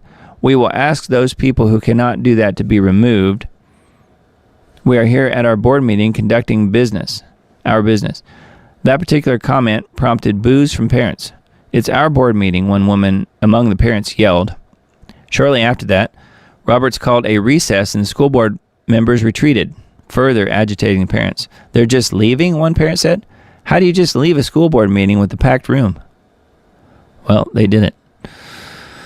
Yeah, ran them out. Wow. Anyway, that's on Gateway Pundit. And then this one, U.S. tech companies, including X and Google, threatened to leave Starmer's leftist Britain over the cost of funding online safety censorship. Online safety censorship. That's what Starmer wants. He's even holding the censorship sign there. As the Trump tornado is forcefully rearranging things all over Europe, there's a justified expectation about his administration's reaction to the ill-disguised push for censorship in the upcoming Online Safety Act. As of now, tech companies have warned businesses that they could leave the PM Keir Starmer's leftist experiment in Britain over the cost of funding the online safety crackdown. Google says the fees charged to internet companies will drive services out of the UK, while X says it will disincentivize global companies from entering the British market. Yeah, well, I I think the soon-to-be Antichrist might not be too happy about hearing that. Anyway, not Starmer, but Starmer's old pal, KC3, is who I'm talking about. But, yeah, I mean, that's pretty interesting if some of these tech companies won't even go that far. That's pretty wild. Because they certainly didn't mind when it was Biden telling them what to do. ActivistPost.com. Meet the shadowy group that intends to use boycotts to hurt the U.S. economy and make Trump look bad. Well, he can look bad all on his own on certain things, if you ask me, but interesting article. That's a Michael Snyder blog. U.S. aid funded terrorist regimes that killed thousands of soldiers. We talked about that one earlier. State-sanctioned kidnapping industry, how CPS and its allies profit from destroying families. We did some... years ago, did some Lost Arts radio shows on that subject, and it is quite the stories for sure. CPS profits from family separation turning child welfare into $1 billion industry where courts, agencies, and service providers cash in on every removal. That is a racket that must end. Yeah, CPS. And then one other article here. Studies show how pesticides may lead to brain cancer. So, and there's a few more articles on here as well. ActivistPost.com. I was looking to see if I pulled up any Not the Bee articles. Yeah, let's play this one. This is pretty wild. I heard this earlier. All right, Catholic teacher goes absolutely bananas on student for bringing up politics while calling Trump a dictator.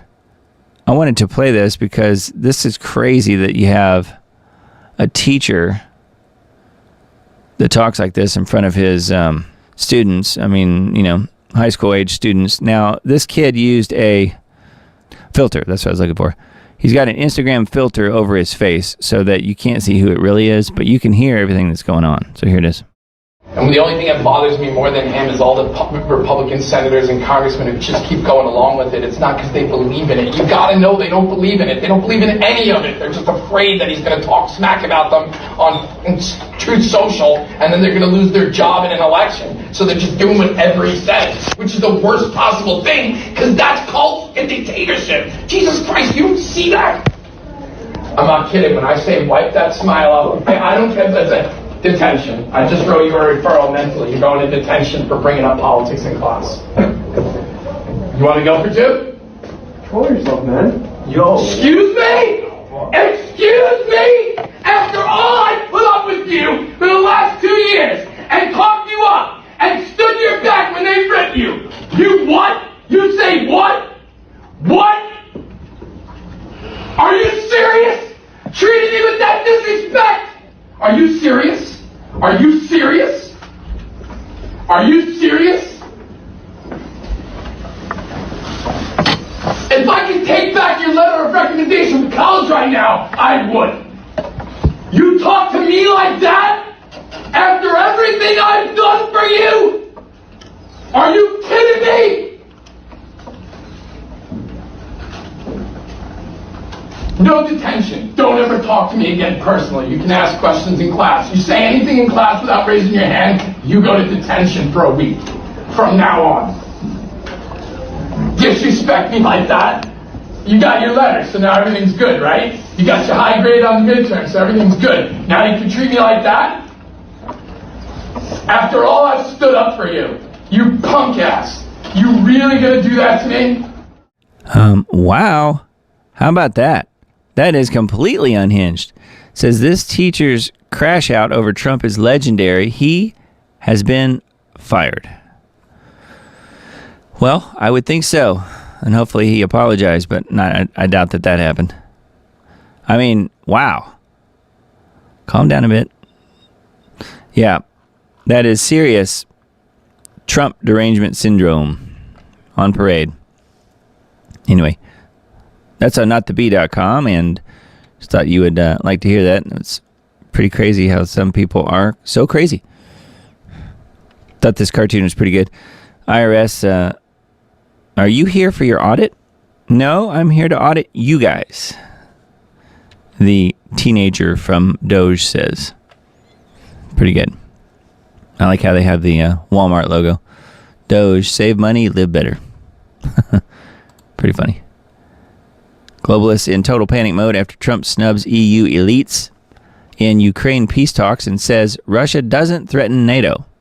How about that? So I feel like he's doing much better with the whole Russia-Ukraine thing than he is the Israel situation. However, if someone could explain to him how the Israel that he thinks he's helping is not actually God's chosen people, that might be good. What do you think? This says establishments plan to drag world into World War III on life support as Trump outmaneuvers them by beginning peace talks with Putin. Yeah, one of the things that was discussed, I guess, was that he mentioned that he may call for the U.S. and Russia and China to all draw down their military budgets, I think it was, by 50%. Could you imagine? The military-industrial complex would not like that one very much. And then you start auditing the Pentagon. Are you kidding?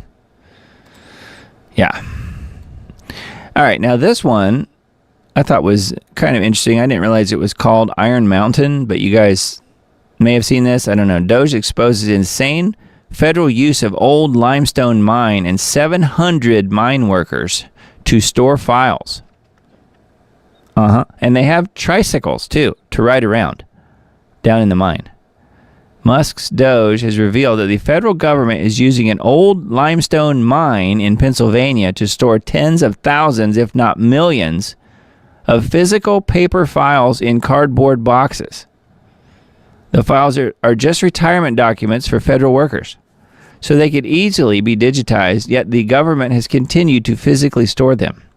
The mine is 230 feet underground and requires over 700 workers with the Office of Personnel Management to operate and upkeep it. Yeah, it says just why. The entrance to it is called Iron Mountain. I'm like, well, that sounds really familiar. We'll look at that again in just a second. But look at this. Just rows and rows and rows, stacks and stacks of nothing but cardboard boxes with papers in them. What the H? At least if there is a nuclear apocalypse, whoever survives in here will have access to information on retired government workers. That's certainly helpful. Musk shared this insane finding, noting, maybe it's just me, but I think there's room for improvement here. He does have some really funny tweets. He's really good at pithy comments, P-I-T-H-Y comments. The vault inside Iron Mountain, which is equipped with a huge reservoir for geothermal cooling. A 2021 report uncovered that despite spending $106 million trying to digitize the process, the government abandoned the idea and decided to stick with the stone mine. So they tried it and they spent $106 million and decided they couldn't do it. Labeling it as a time warp, Musk noted that the limiting factor is the speed at which the mine shaft elevator can move, determines how many people can retire from the federal government. How about that? The elevator breaks down sometimes and nobody can retire. Doesn't that sound crazy? Yeah, when the elevator breaks down, you can't retire if you're a federal government employee. Musk also revealed that since 2014, they had gotten to the letter B in their efforts to digitize the records. It's taken them 10 years to get to B. And it cost them, what was it? $106 million to get to B. Wow. So there's the old limestone mine shaft, or mine, Iron Mountain in Pennsylvania. So that is total insanity. And so I had to look up because, Iron Mountain reminded me. I'd heard that before. I didn't know exactly where, so I looked it up. It's a company. You probably have heard of it. But check out what it is. It's an American enterprise information management services company founded in 1951, headquartered in Boston. Its records management, information destruction, and data backup and recovery services are supplied to more than 220,000 customers in 58 countries. It's a component of the S&P 500 index and member of the FTSE for Good Ethical Investment Stock Market Index. So it's been around forever, and it has the name Iron Mountain, which is, I guess, no connection to this Iron Mountain. But it's interesting that they essentially do the same thing, only this one, this is a company actually doing it the correct way, most likely, digitizing everything versus having the limestone mine. So that's pretty interesting. I wonder, which, not really a which came first situation, because we know this company started in 51, but I wonder if they took their name from that government mine here, you suppose? Iron Mountain. Pretty weird. Culture shift. Google Calendar removes Pride, Black History Month, and other DEI dates because there are too many. Yeah, so if you use the Google Calendar, you can go back and put the check mark in the box that says to allow national holidays, because now it will take off all the DEI stuff and Pride Month and all that stuff. Google Calendar has erased the so-called cultural dates, including Pride, Black History Month, and Indigenous Peoples Month, and Hispanic Heritage, and will only display official public holidays and national observances going forward. Over 500 million people who use the Google Calendar will no longer see the DEI dates popping up, with spokesmen from the company explaining that maintaining hundreds of moments manually and consistently globally wasn't scalable or sustainable. So, yeah, Robbie Starbuck here tweeted, Google Calendar will no longer force Pride Month onto your calendar going forward. Yeah. All right, and then some of the top headlines on vaccine impact. Robert F. Kennedy Jr. cuts a deal to keep establishment view on Niska in order to become new Secretary of Health. So they're kind of, as I've said many times on this particular site, they are very much anti-Trump and therefore anti any of his picks. I'm a little surprised that they are so anti-RFK Jr., but they do seem to be. Just keep that in mind. Feel free to have a look at this. They do still have some really good articles, though. Especially the more religion-based things, I think, are good. And anything about Shanice, really, they do a good job of covering and exposing what's going on with Shanice. So, but yeah, RFK Jr. is, he's said very clearly he's not anti-Shanice, which I think is unfortunate. But he is open to hearing the truth, which I think is really important. So, and he knows how bad Fauci was and is, and also, of course, how bad this guy were. So I think he's at least open to hearing it. And then he himself has admitted that's why he has the voice box problem that he has. That's why he can't really enunciate, can't really speak very well. It's because he's this guy. So, yeah. Anyway, so there's that. And then this one, evangelicals upset over losing funding from USAID for drug and distribution and child trafficking ministries, quote unquote. World Vision and Samaritan's Purse are shown here in the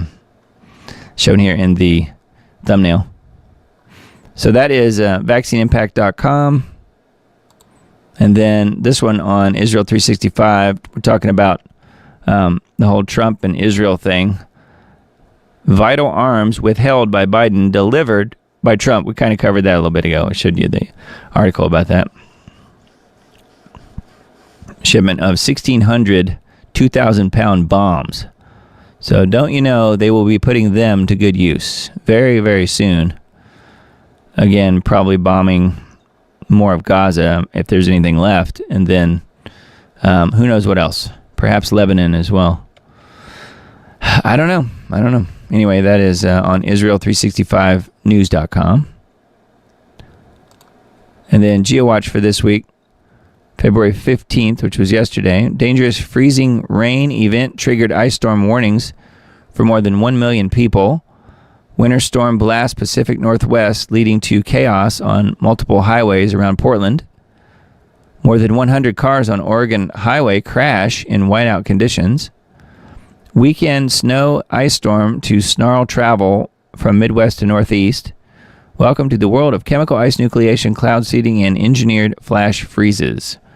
Yeah, so that is this week's Global Alert News, which is Engineered Flash Freeze is the name of it. So anyway, that is a must-hear. If you haven't heard it yet, definitely tune into that one. It's available on geoengineeringwatch.org. And then you guys may have already said so in the comments. I only saw one comment from somebody who watched the video last week mentioning that no, there was no difference in that person's skies as far as the chemtrail activity, geoengineering trail activity. So let me know, you guys, if you had already said something about your area. Just say yes, you did, or something like that in chat. Or if you didn't, let me know. Like I tried to notice this week, we had rain so much in overcast type of cloud situations that the entire week, really, for the most part, I think there was only one block of maybe just a few hours where we had sunshine all week. So really not much. We were pretty much blocked in with full cloud cover. I never saw any trails, but I couldn't really see past the low-hanging clouds, So we had, okay, Emily's saying they sprayed us like bugs again today, every Sunday. Yeah. So, the question was posed last week in one of the videos I played, did the canceling of this whole USAID thing affect chemtrail programs somehow? And I was positing then that probably not, that it was, if anything, it might have temporarily changed some areas, but I think it would probably be a more of a Pentagon and DOD sort of funding situation, which, we know that pretty much, the global chemtrail operations are going to be funded by the U.S. taxpayer. I mean, that's where all of these sorts of programs are funded. So it's a question of, will they find it? And if so, will they shut it down, or will they keep it running? And I think Dane thinks that, from what I can tell, that, it's not going anywhere. And I would say that that's probably true. So anyway, still getting it. Freezing rain, snow, fog, and everyone is sick when this stuff occurs, Susan says. Central Indiana was hammered for the past week. Okay. So yeah, maybe it's ramping up. Who knows? Our spring is back, Kathy said. Had a few days without. So I got my hopes up. Yeah, what they do here typically, and again, I haven't been able to really see the skies very much the last week, but what they usually do here is there are several days during the week that they spray heavily, and then there's several days during the week where there's none. So we have periods of bright sunshiny days, and then trails, and then clouds the next day, or bad weather, and that seems to be kind of a pattern that they do around here. I used to do some time-lapse videos. You can probably still find them on my various channels, and yeah, it was pretty amazing to watch the sky being recorded over a period of hours and just see the trails coming and going and stuff. It's pretty wild. We are in the Caribou, BC, Canada area. Heavy spraying, AA says. Okay, good to know. Same pattern here, Doug, Susan says. Okay. Yeah, I think so too. I mean, I don't really look for it to stop really at all because of all this. It's interesting that somebody was saying that they noticed in the video that we played last week that they noticed a difference. But my guess is if you went back and could ask that guy again, I would think that it's probably picked back up again. So again, I think it's probably a Department of Defense series of contracts or a Pentagon type thing. We know because of the just the simple fact that they had owning the weather in 2025. That was what was put out from the Air Force document years ago. So yeah, we know it's a global program, and we know that it is a military-based program as well. And many of the pilots, if they're human pilots, are military people that are taking part in these things. So, I still think that there are a lot of automated planes as well, but somebody's got to be flying them. So somebody on the ground flying them remotely like they're playing a video game. And those are probably military folks as well, I'm guessing. So anyway, very interesting. But that is geoengineeringwatch.org. This week we have the engineered flash freeze, so definitely worth checking that one out. And then the NOAA map for this week, we're back to the heavy split down the middle, the hot side hot and the cool side cool, like we usually always have. And then the eastern half of the U.S. is going to be below normal for the next period of, February 22 through 26, so coming up in the next few days. And then the west will be hot again, or at least above normal. Yeah, so that's what we're going to expect the temperatures to be like, at least in the next few days. And then Alaska is, look how unseasonably warm that is. The southern part, anyway. So, very crazy. So that is the NOAA scheduled weather map, as I call it. All right, I wanted to play you guys this. This is I mentioned the funny Nigerian video that, it's not really that funny, but it's kind of funny. This is something that I wanted to play for you guys because it's pretty short. It's just a minute long. Nigerian Air Force paratrooping goes exactly as you might imagine that it would.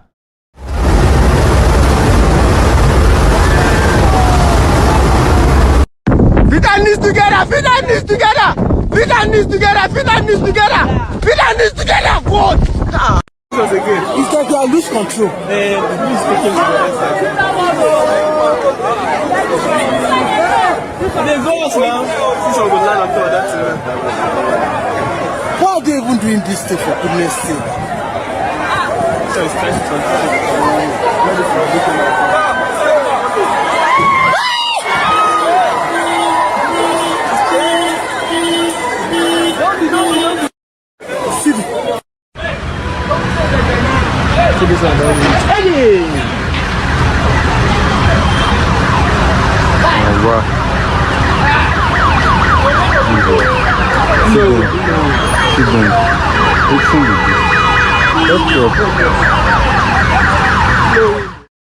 Yeah, that pretty much went exactly like I thought it might.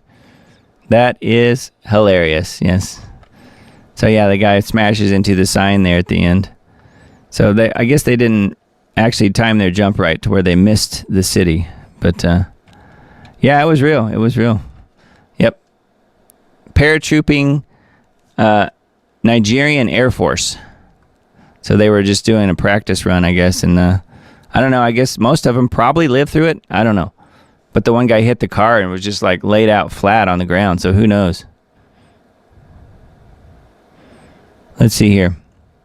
Oh, this is kind of funny. Pete Booty Juice, as Biden used to call him, Booty Juice. Incompetence in Washington, this is a tweet from old Pete. Incompetence in Washington puts every American at risk, no matter how you voted. No one should be happy that the Doge team, the same folks who randomly published classified U.S. security information online today, which they didn't, wants access to your bank account and social security numbers. That was his tweet. And this person tweeted this to Pete Buttigieg. You worked for an administration that got $42 billion to connect millions of Americans to the internet. 1,163 days later, that administration exited without connecting even one person and without turning even one shovel worth of dirt. If we need expertise in incompetence, we will reach out. Wow. Oh, Pete got burned. $42 billion, and they didn't connect a single person to the internet and didn't shovel a single shovelful of dirt. Wow. Pretty funny. I didn't do a whole lot of tweeting, I guess, this week. I did see quite a few videos and different things. I guess I just didn't retweet all that much. But, yeah, that was pretty interesting, and I wanted to mention that I did finally make the video that I've been mentioning the last couple weeks, just a short little 5-minute, 43-second video. Help me prove that YouTube won't let this channel grow above where I currently am, 921 subscribers. So I had some interesting comments and things like that on the video, although, you know, as you might expect, less than 50 people have even seen it. So I guess that kind of proves my point, doesn't it?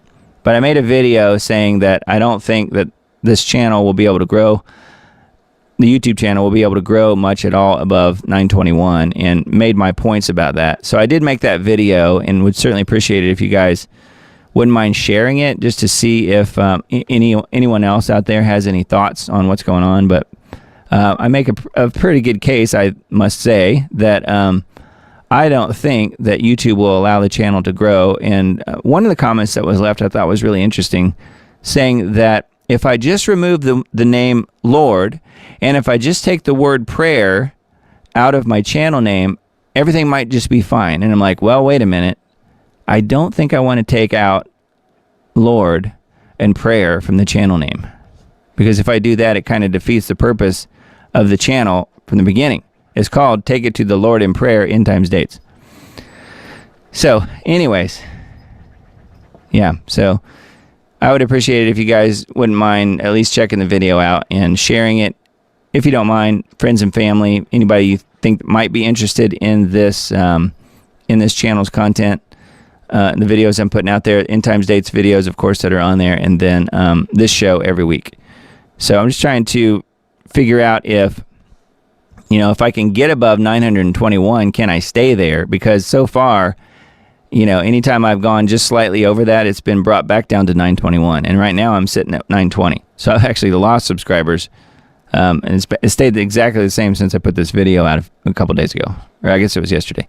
So anyway, really strange, kind of a long explanation, but yeah, it's more YouTube funny business for sure. So please be on the Substack if you're not already, diamonddisc.substack.com. Just go there and type in your email address, hit subscribe. Or if you don't want to be on the list, that's fine. You can still access the information. Just click no thanks. It's all free use type thing. I don't have any, paywalls. There is a mechanism to support what I'm doing, but none of it is behind a paywall. So I'm not keeping any information from you guys at all. It's still open and totally free.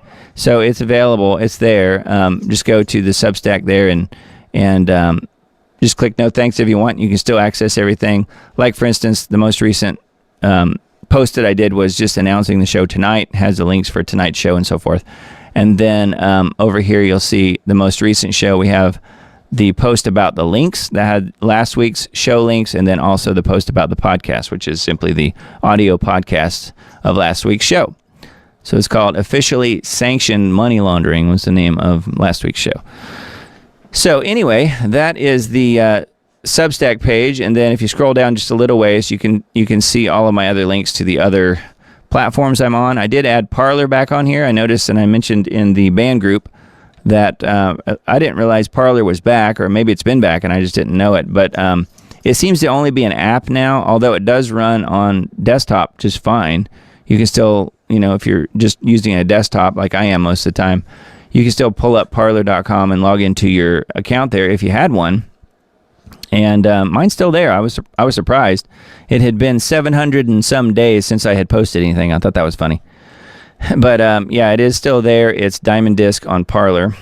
So app.parler.com/diamonddisc. But there's a link there on Substack if you happen to be on Parler. And it still seems to be a pretty good site. I guess they brought it back. I don't know if Trump getting back in helped that or what exactly. But all of my other links are on here as well.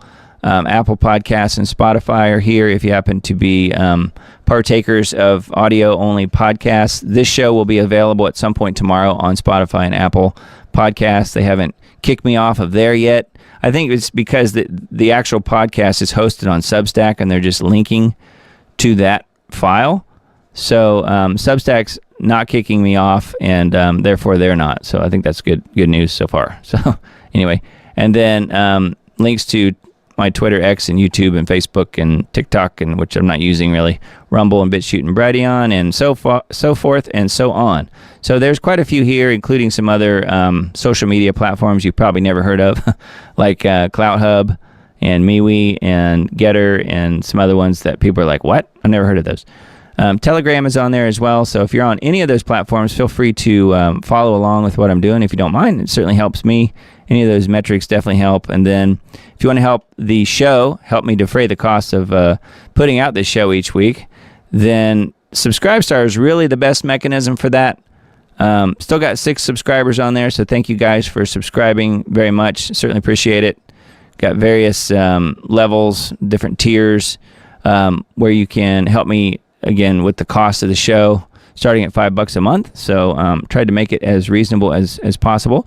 And then we also have the store, which I've mentioned before. Probably need to add some new products, but we've got quite a few things on here. We've got hoodies and stickers and shirts and hats and all kinds of stuff. So if you haven't visited the store in a while, maybe have a look at that. And there's, there's quite a few products on here, and these are all made by my provider, and they are shipped directly to you. So I never see the product or touch the product in any way. It doesn't go through my garage. It's not sitting out in my garage and I have to mail it to you. Nope. It's actually done very professionally. It's done with a really good printing company. I think if you're in the eastern part of the U.S., I think it comes from North Carolina, if I'm not mistaken. So anyway, if you order something, I think you'll get it within hopefully just a few days. And I've had, a number of different orders come through, and people do seem to like the products. And I've got a few things that I've purchased myself, everything from shirts and hoodies and stickers and water bottles and stuff like that. And the quality all seems really good. And I do get just a chunk of that, just a little bit of that. And then obviously most of it goes towards the product you're ordering, paying for that, and then shipping it to you. So anyway, just wanted to let you guys know about that. And then if you're Alex and InfoWars supporters, if you happen to be, then you can support the Diamond Report as well by going to the link in the upper right corner up there, the alexjonesstore.com/the Diamond Report. That will actually give me a little percentage of anything you buy there, and they have really good supplements on there and some fun, shirts and hats and coins and all kinds of stuff. So that is another way you can help support the Diamond Report. So affiliate program is what it is. So yeah, if you're not already following on Rumble, then you can find me at Diamond Disc on Rumble. So got a number of people there on Rumble. Again, the chat is quiet. I'm not sure why you guys don't talk, but the Rumble chat is quiet. But you guys are there, I can tell. And thanks for watching tonight for sure on Rumble. And then the show will be re-uploaded to there tomorrow, as well as BitChute and Brighteon. So those are the different main platforms that I'm on as far as the unedited version of this show. So that will be available at some point tomorrow. And then the edited version of the show, where I go remove the medical misinformation, I either go in and reverse the words, or I remove those particular articles so that I can publish it to YouTube and not get a strike. So that particular version of the show, the YouTube version, will be available at some point Tuesday, just depending on my schedule, but it's pretty much always going to be a Tuesday type thing. So anyway, look for that, and then that's shareable on YouTube as well. But then these other platforms like Brighteon and Rumble and BitChute, those are the unedited version of the show. So that is going to have all that information intact as far as the medical misinformation that you know and love so much. So that is those platforms, and then Band is that's the group for this show. If you want to take part in socializing and remembering, it's not a dating site. You're welcome to join. We're up to 95 whole members, and thank you guys for being part of that, and lots of good information and conversations going on in there. Quite a few of the folks that are in chat, and then a number of other people too. So yeah, that's an option. Totally free, band.us/@the-Diamond-Report. That link is also in chat as well. Thank you, Miss Emily, for posting that. And then also the links to the Subscribestar page is also there, subscribestar.com/diamonddisc.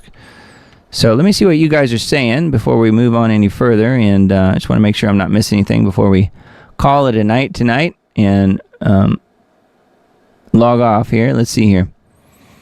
Yeah, they were talking about the goat at Mar-a-Lago, a replica, as well as the replica of the Ark of the Covenant. Yeah, that is true. I know. Pictures of Apollo all over Mar-a-Lago as well. Yeah, I know. There's some really strange things. Who knows?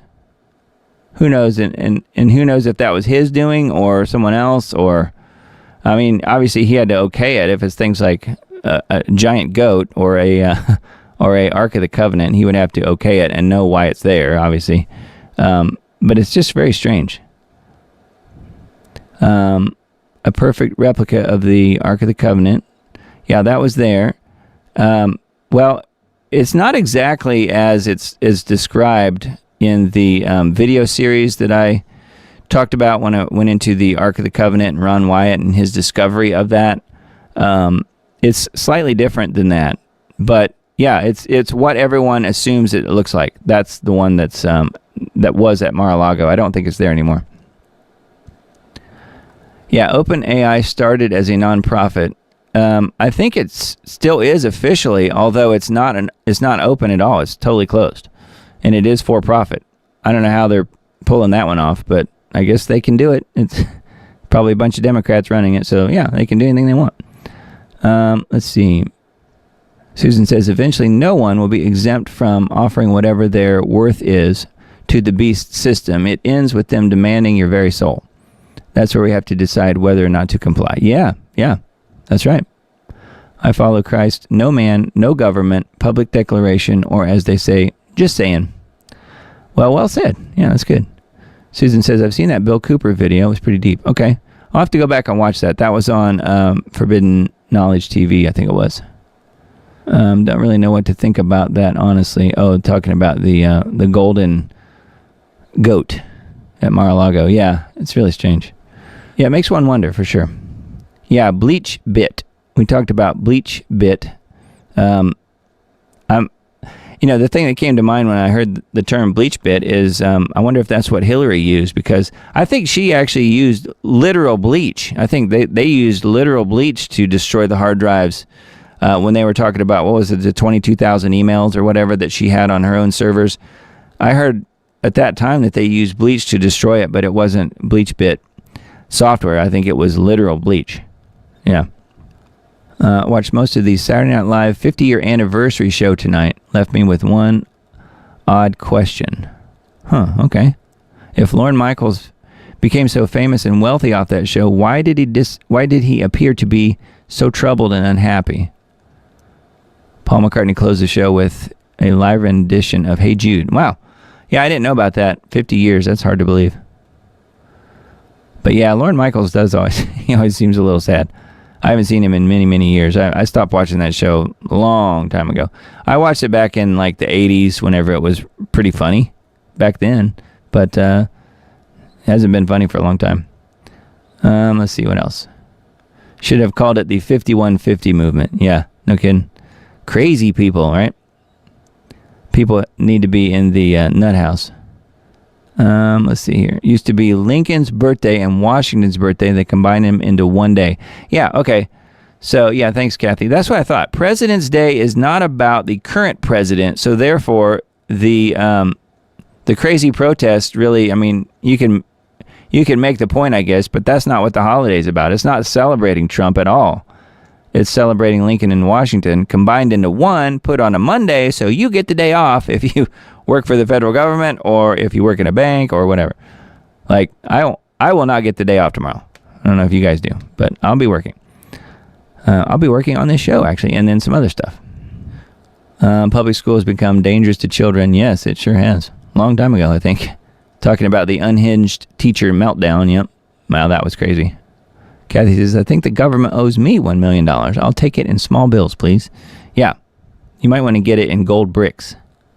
That might be nice.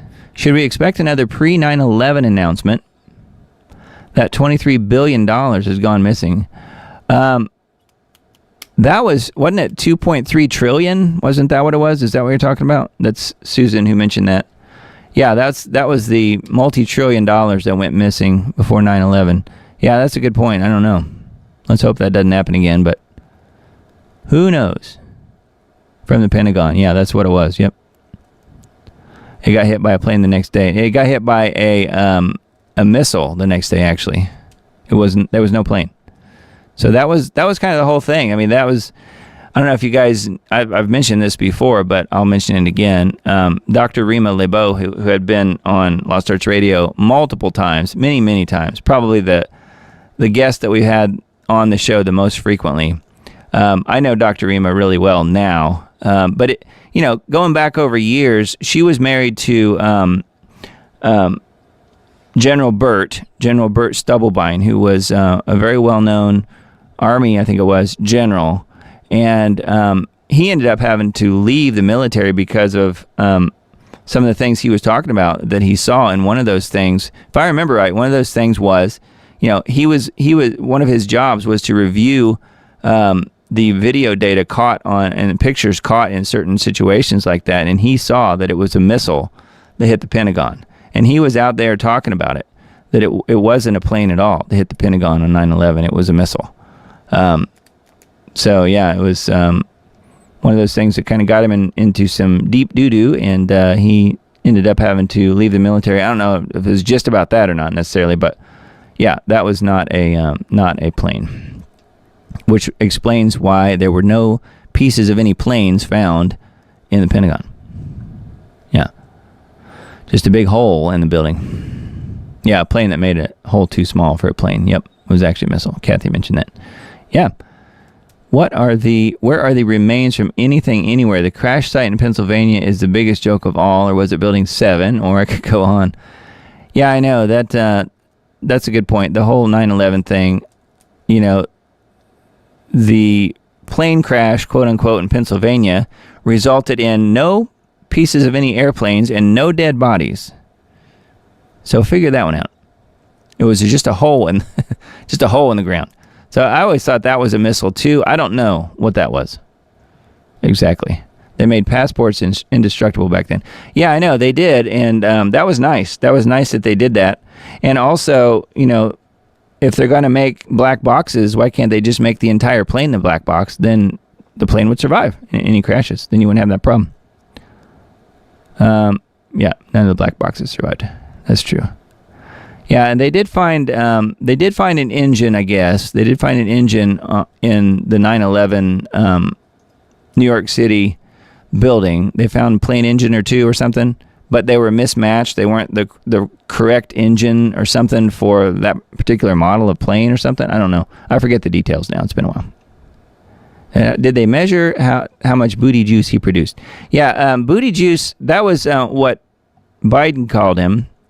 And the real secret there is that, according to Tucker Carlson, I've heard him say it before, that everyone knew, or at least people at a certain level knew, that he was not actually gay. It was all just a ruse to get the gig and to get the whatever finances in order and stuff.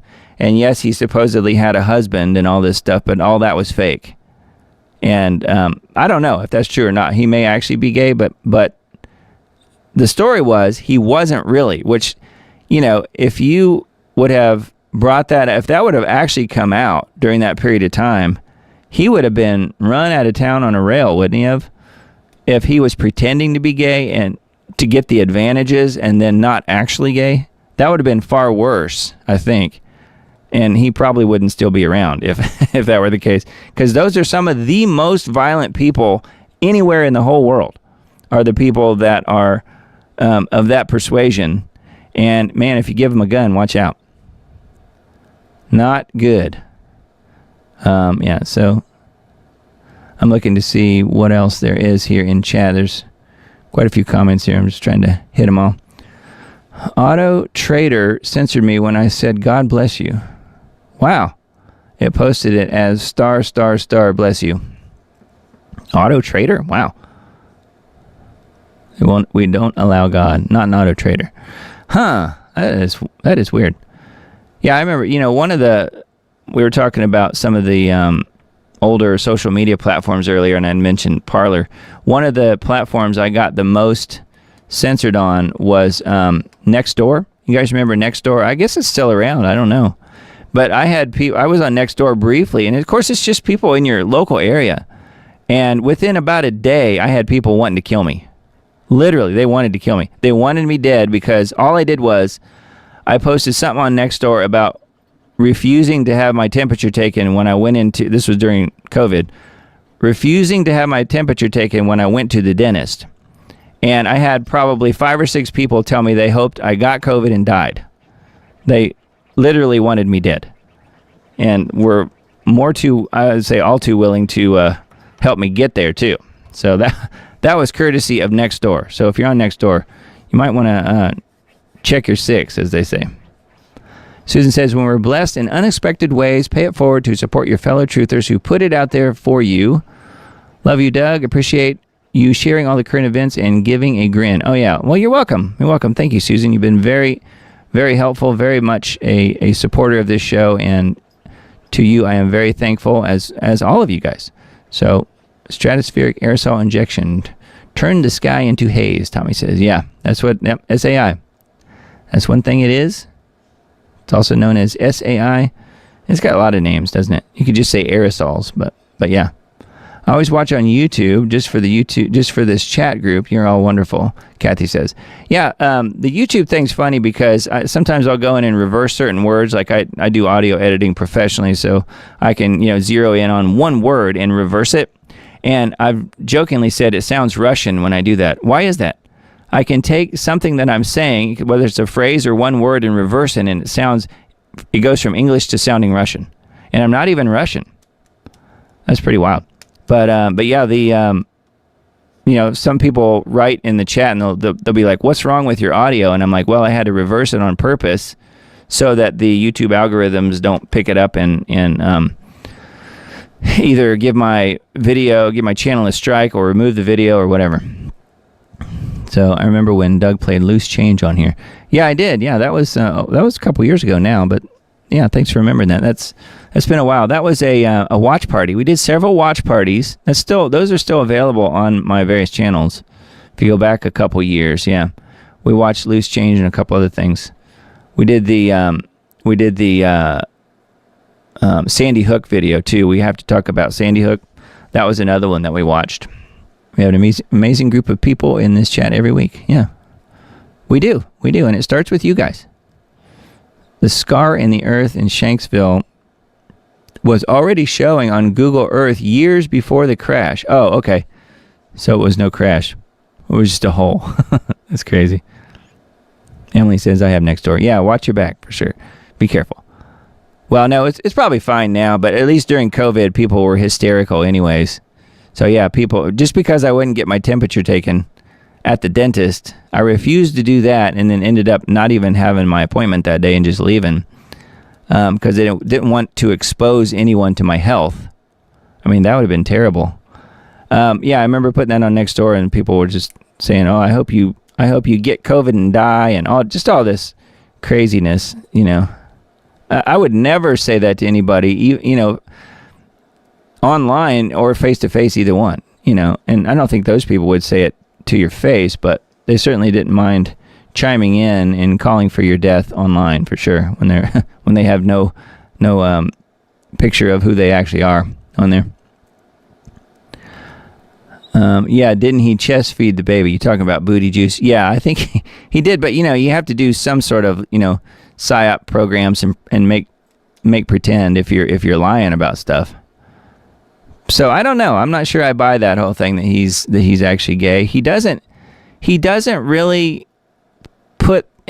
give you that vibe, even as a guy. Like as a guy, I'm kind of semi-aware of that kind of thing if I run into somebody that's of that persuasion, and he doesn't really come across that way to me at all.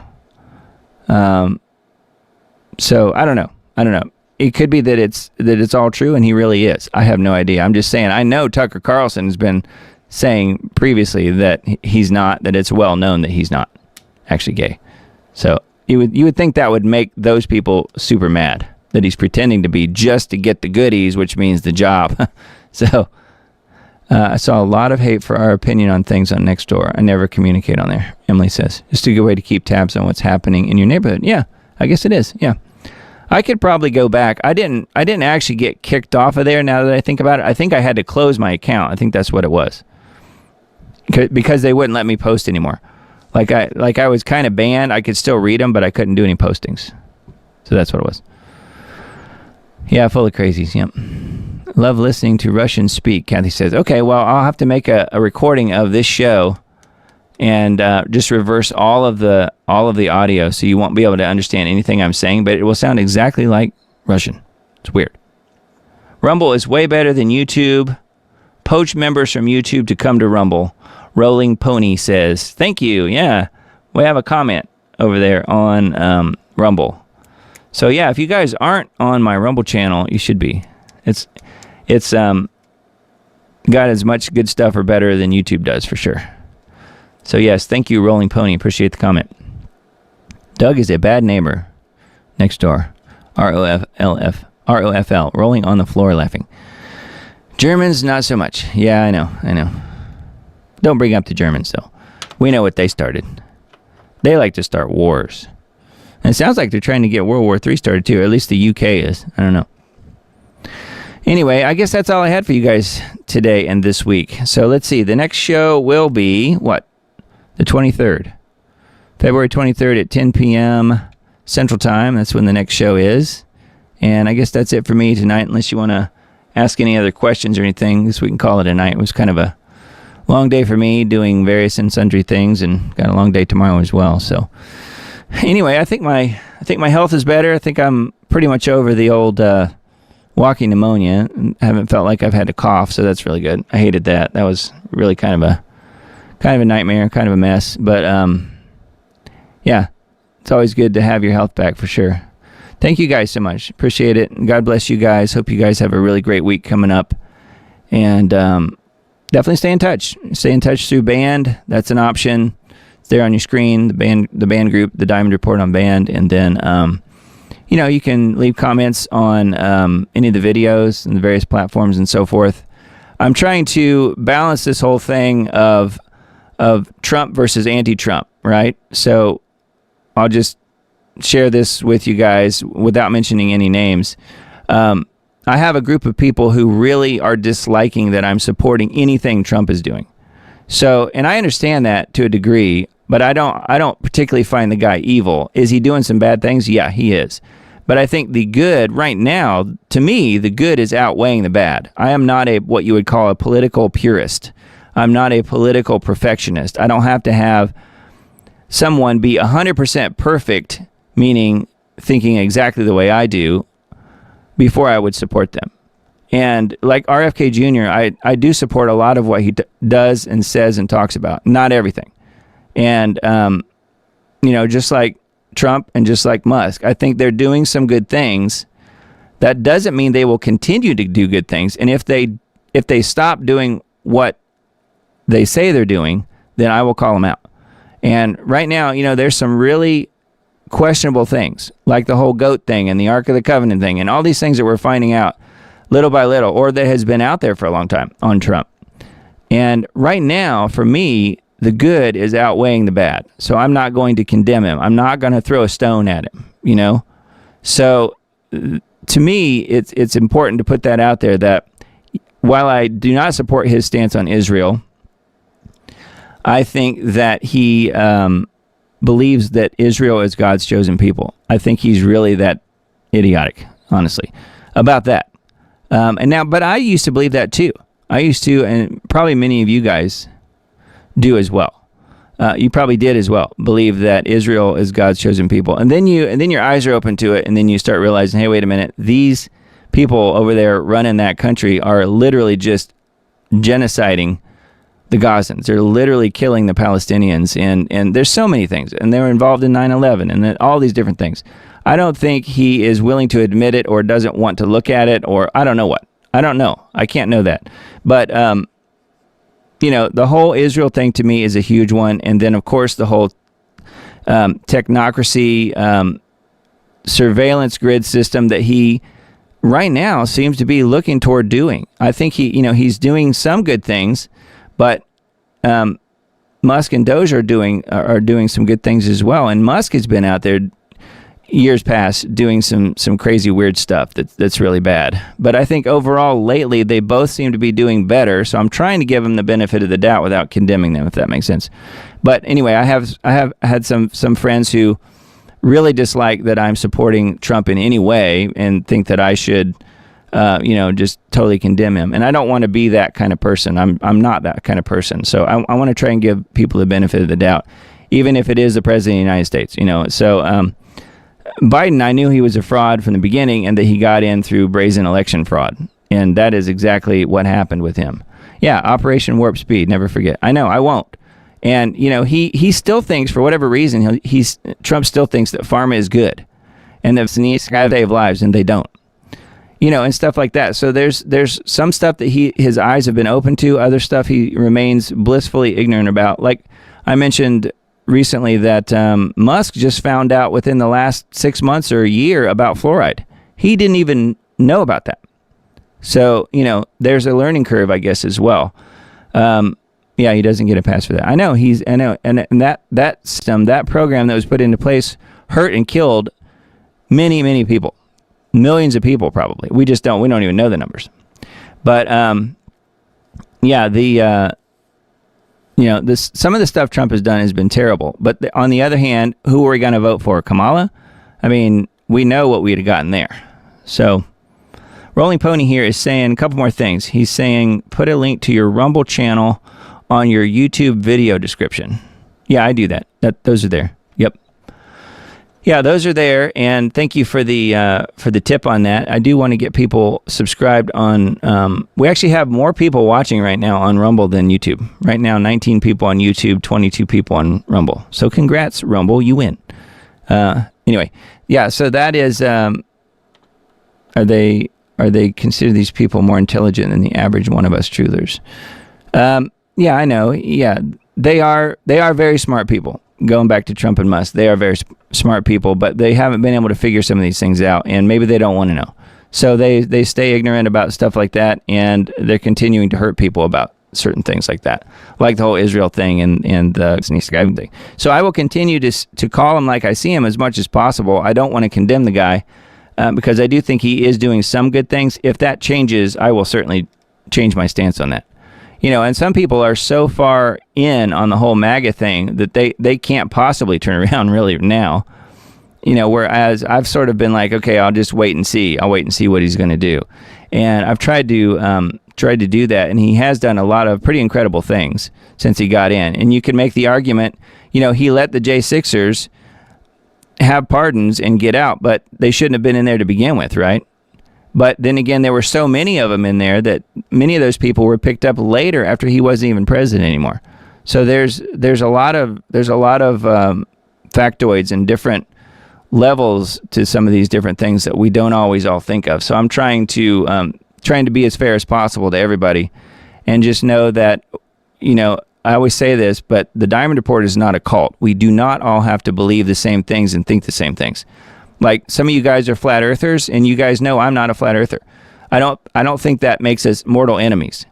But I do have issues with certain things, and I try to explain to you guys why I feel a certain way or why I think a certain thing, and try and do that as much as possible and be as clear as possible. If you still don't like it, then there's nothing I can do about that. So, I mean, you can't be all things to everyone, right?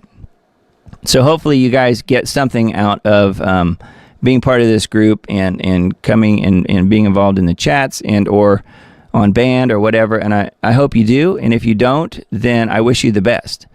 And, I'm not going to change what I'm doing and saying and thinking because I have people disagreeing with me. So I just wanted to kind of end with that. And I will do what's right and what I feel like the Lord is leading me to. And that doesn't necessarily mean it's going to be the same for you. So I can totally understand that, though. And no hard feelings, right? Susan says, I voted for Trump. He was the best option, which is a sad thing if you stop and deeply think on that. Yeah, and then right on, brother. Stand by you, Doug. Thank you so much, yeah. So I'm just trying to do what I feel I'm being led to do, which is the whole title of, going back to the name of this channel, Take It to the Lord in Prayer, End Times Dates. I do believe we're in the end times. I feel like my goal right now is to try and talk about some of these, the headlines and current events and stuff, and steer it back toward, this is why I believe we're in the end times. And we've talked about that at length on this show. And, that is one of the purposes of this show. But the main thing is to get people to take these types of things to the Lord in prayer and to actually pray and talk to Jesus about them.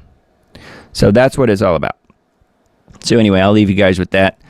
And just ask that you continue to pray for me, if you don't mind. Continue to pray for the show, and that it finds its way to the people that need to hear and want to hear what I put out on this show. And I'm trying to do everything with the Lord's blessing as much as possible. I mean, I'm praying on it, and I hope you guys are as well. And whether that's, to a couple hundred people or whether that's to one person or whether that's to thousands of people. It doesn't really matter to me that much. I do get frustrated a little bit with the what I feel like is the pushing down of this channel, at least on YouTube, because I feel like that's provable. But the other stuff is just, it's really like I'm not really being pushed down. It's just that the show isn't really taking off, but that's okay. I mean, I know that there's definitely a few people out here that really enjoy this show and like to discuss and have talks in the chat and all of that. So I know that there are people out there that really do love and support this show, and I thank you guys from the bottom of my heart. It really, really means a lot for me and to me that you guys are here every week after week after week. So thank you guys for being here. I really appreciate it. So anyway, I hope you guys have a blessed week this week, and we'll close with one more video here. I can find one more. I've got one here that I didn't play last week. It's a Reese report. He didn't put out any new ones this week, so we can watch one more here called The Rebranding of North American Union. And, you know, this is another one of those sort of anti-Trump type things, and I don't think that it's him trying to make the U.S. equal to Mexico and Canada like it's sort of being portrayed in this video. I think it's more he's trying to get the U.S. kind of back to a place where it was once, meaning great, quote unquote, great, and that the other two countries are not taking advantage of us. I don't really feel like he's trying to make a North American Union, but that's kind of what this video is about, and it's certainly worth a watch because Greg Reese's reports are always really good. So we'll close with that one, and we'll see you guys again next week. I hope you have a blessed one, and we'll see you guys again very soon. Love you all. Talk to you later.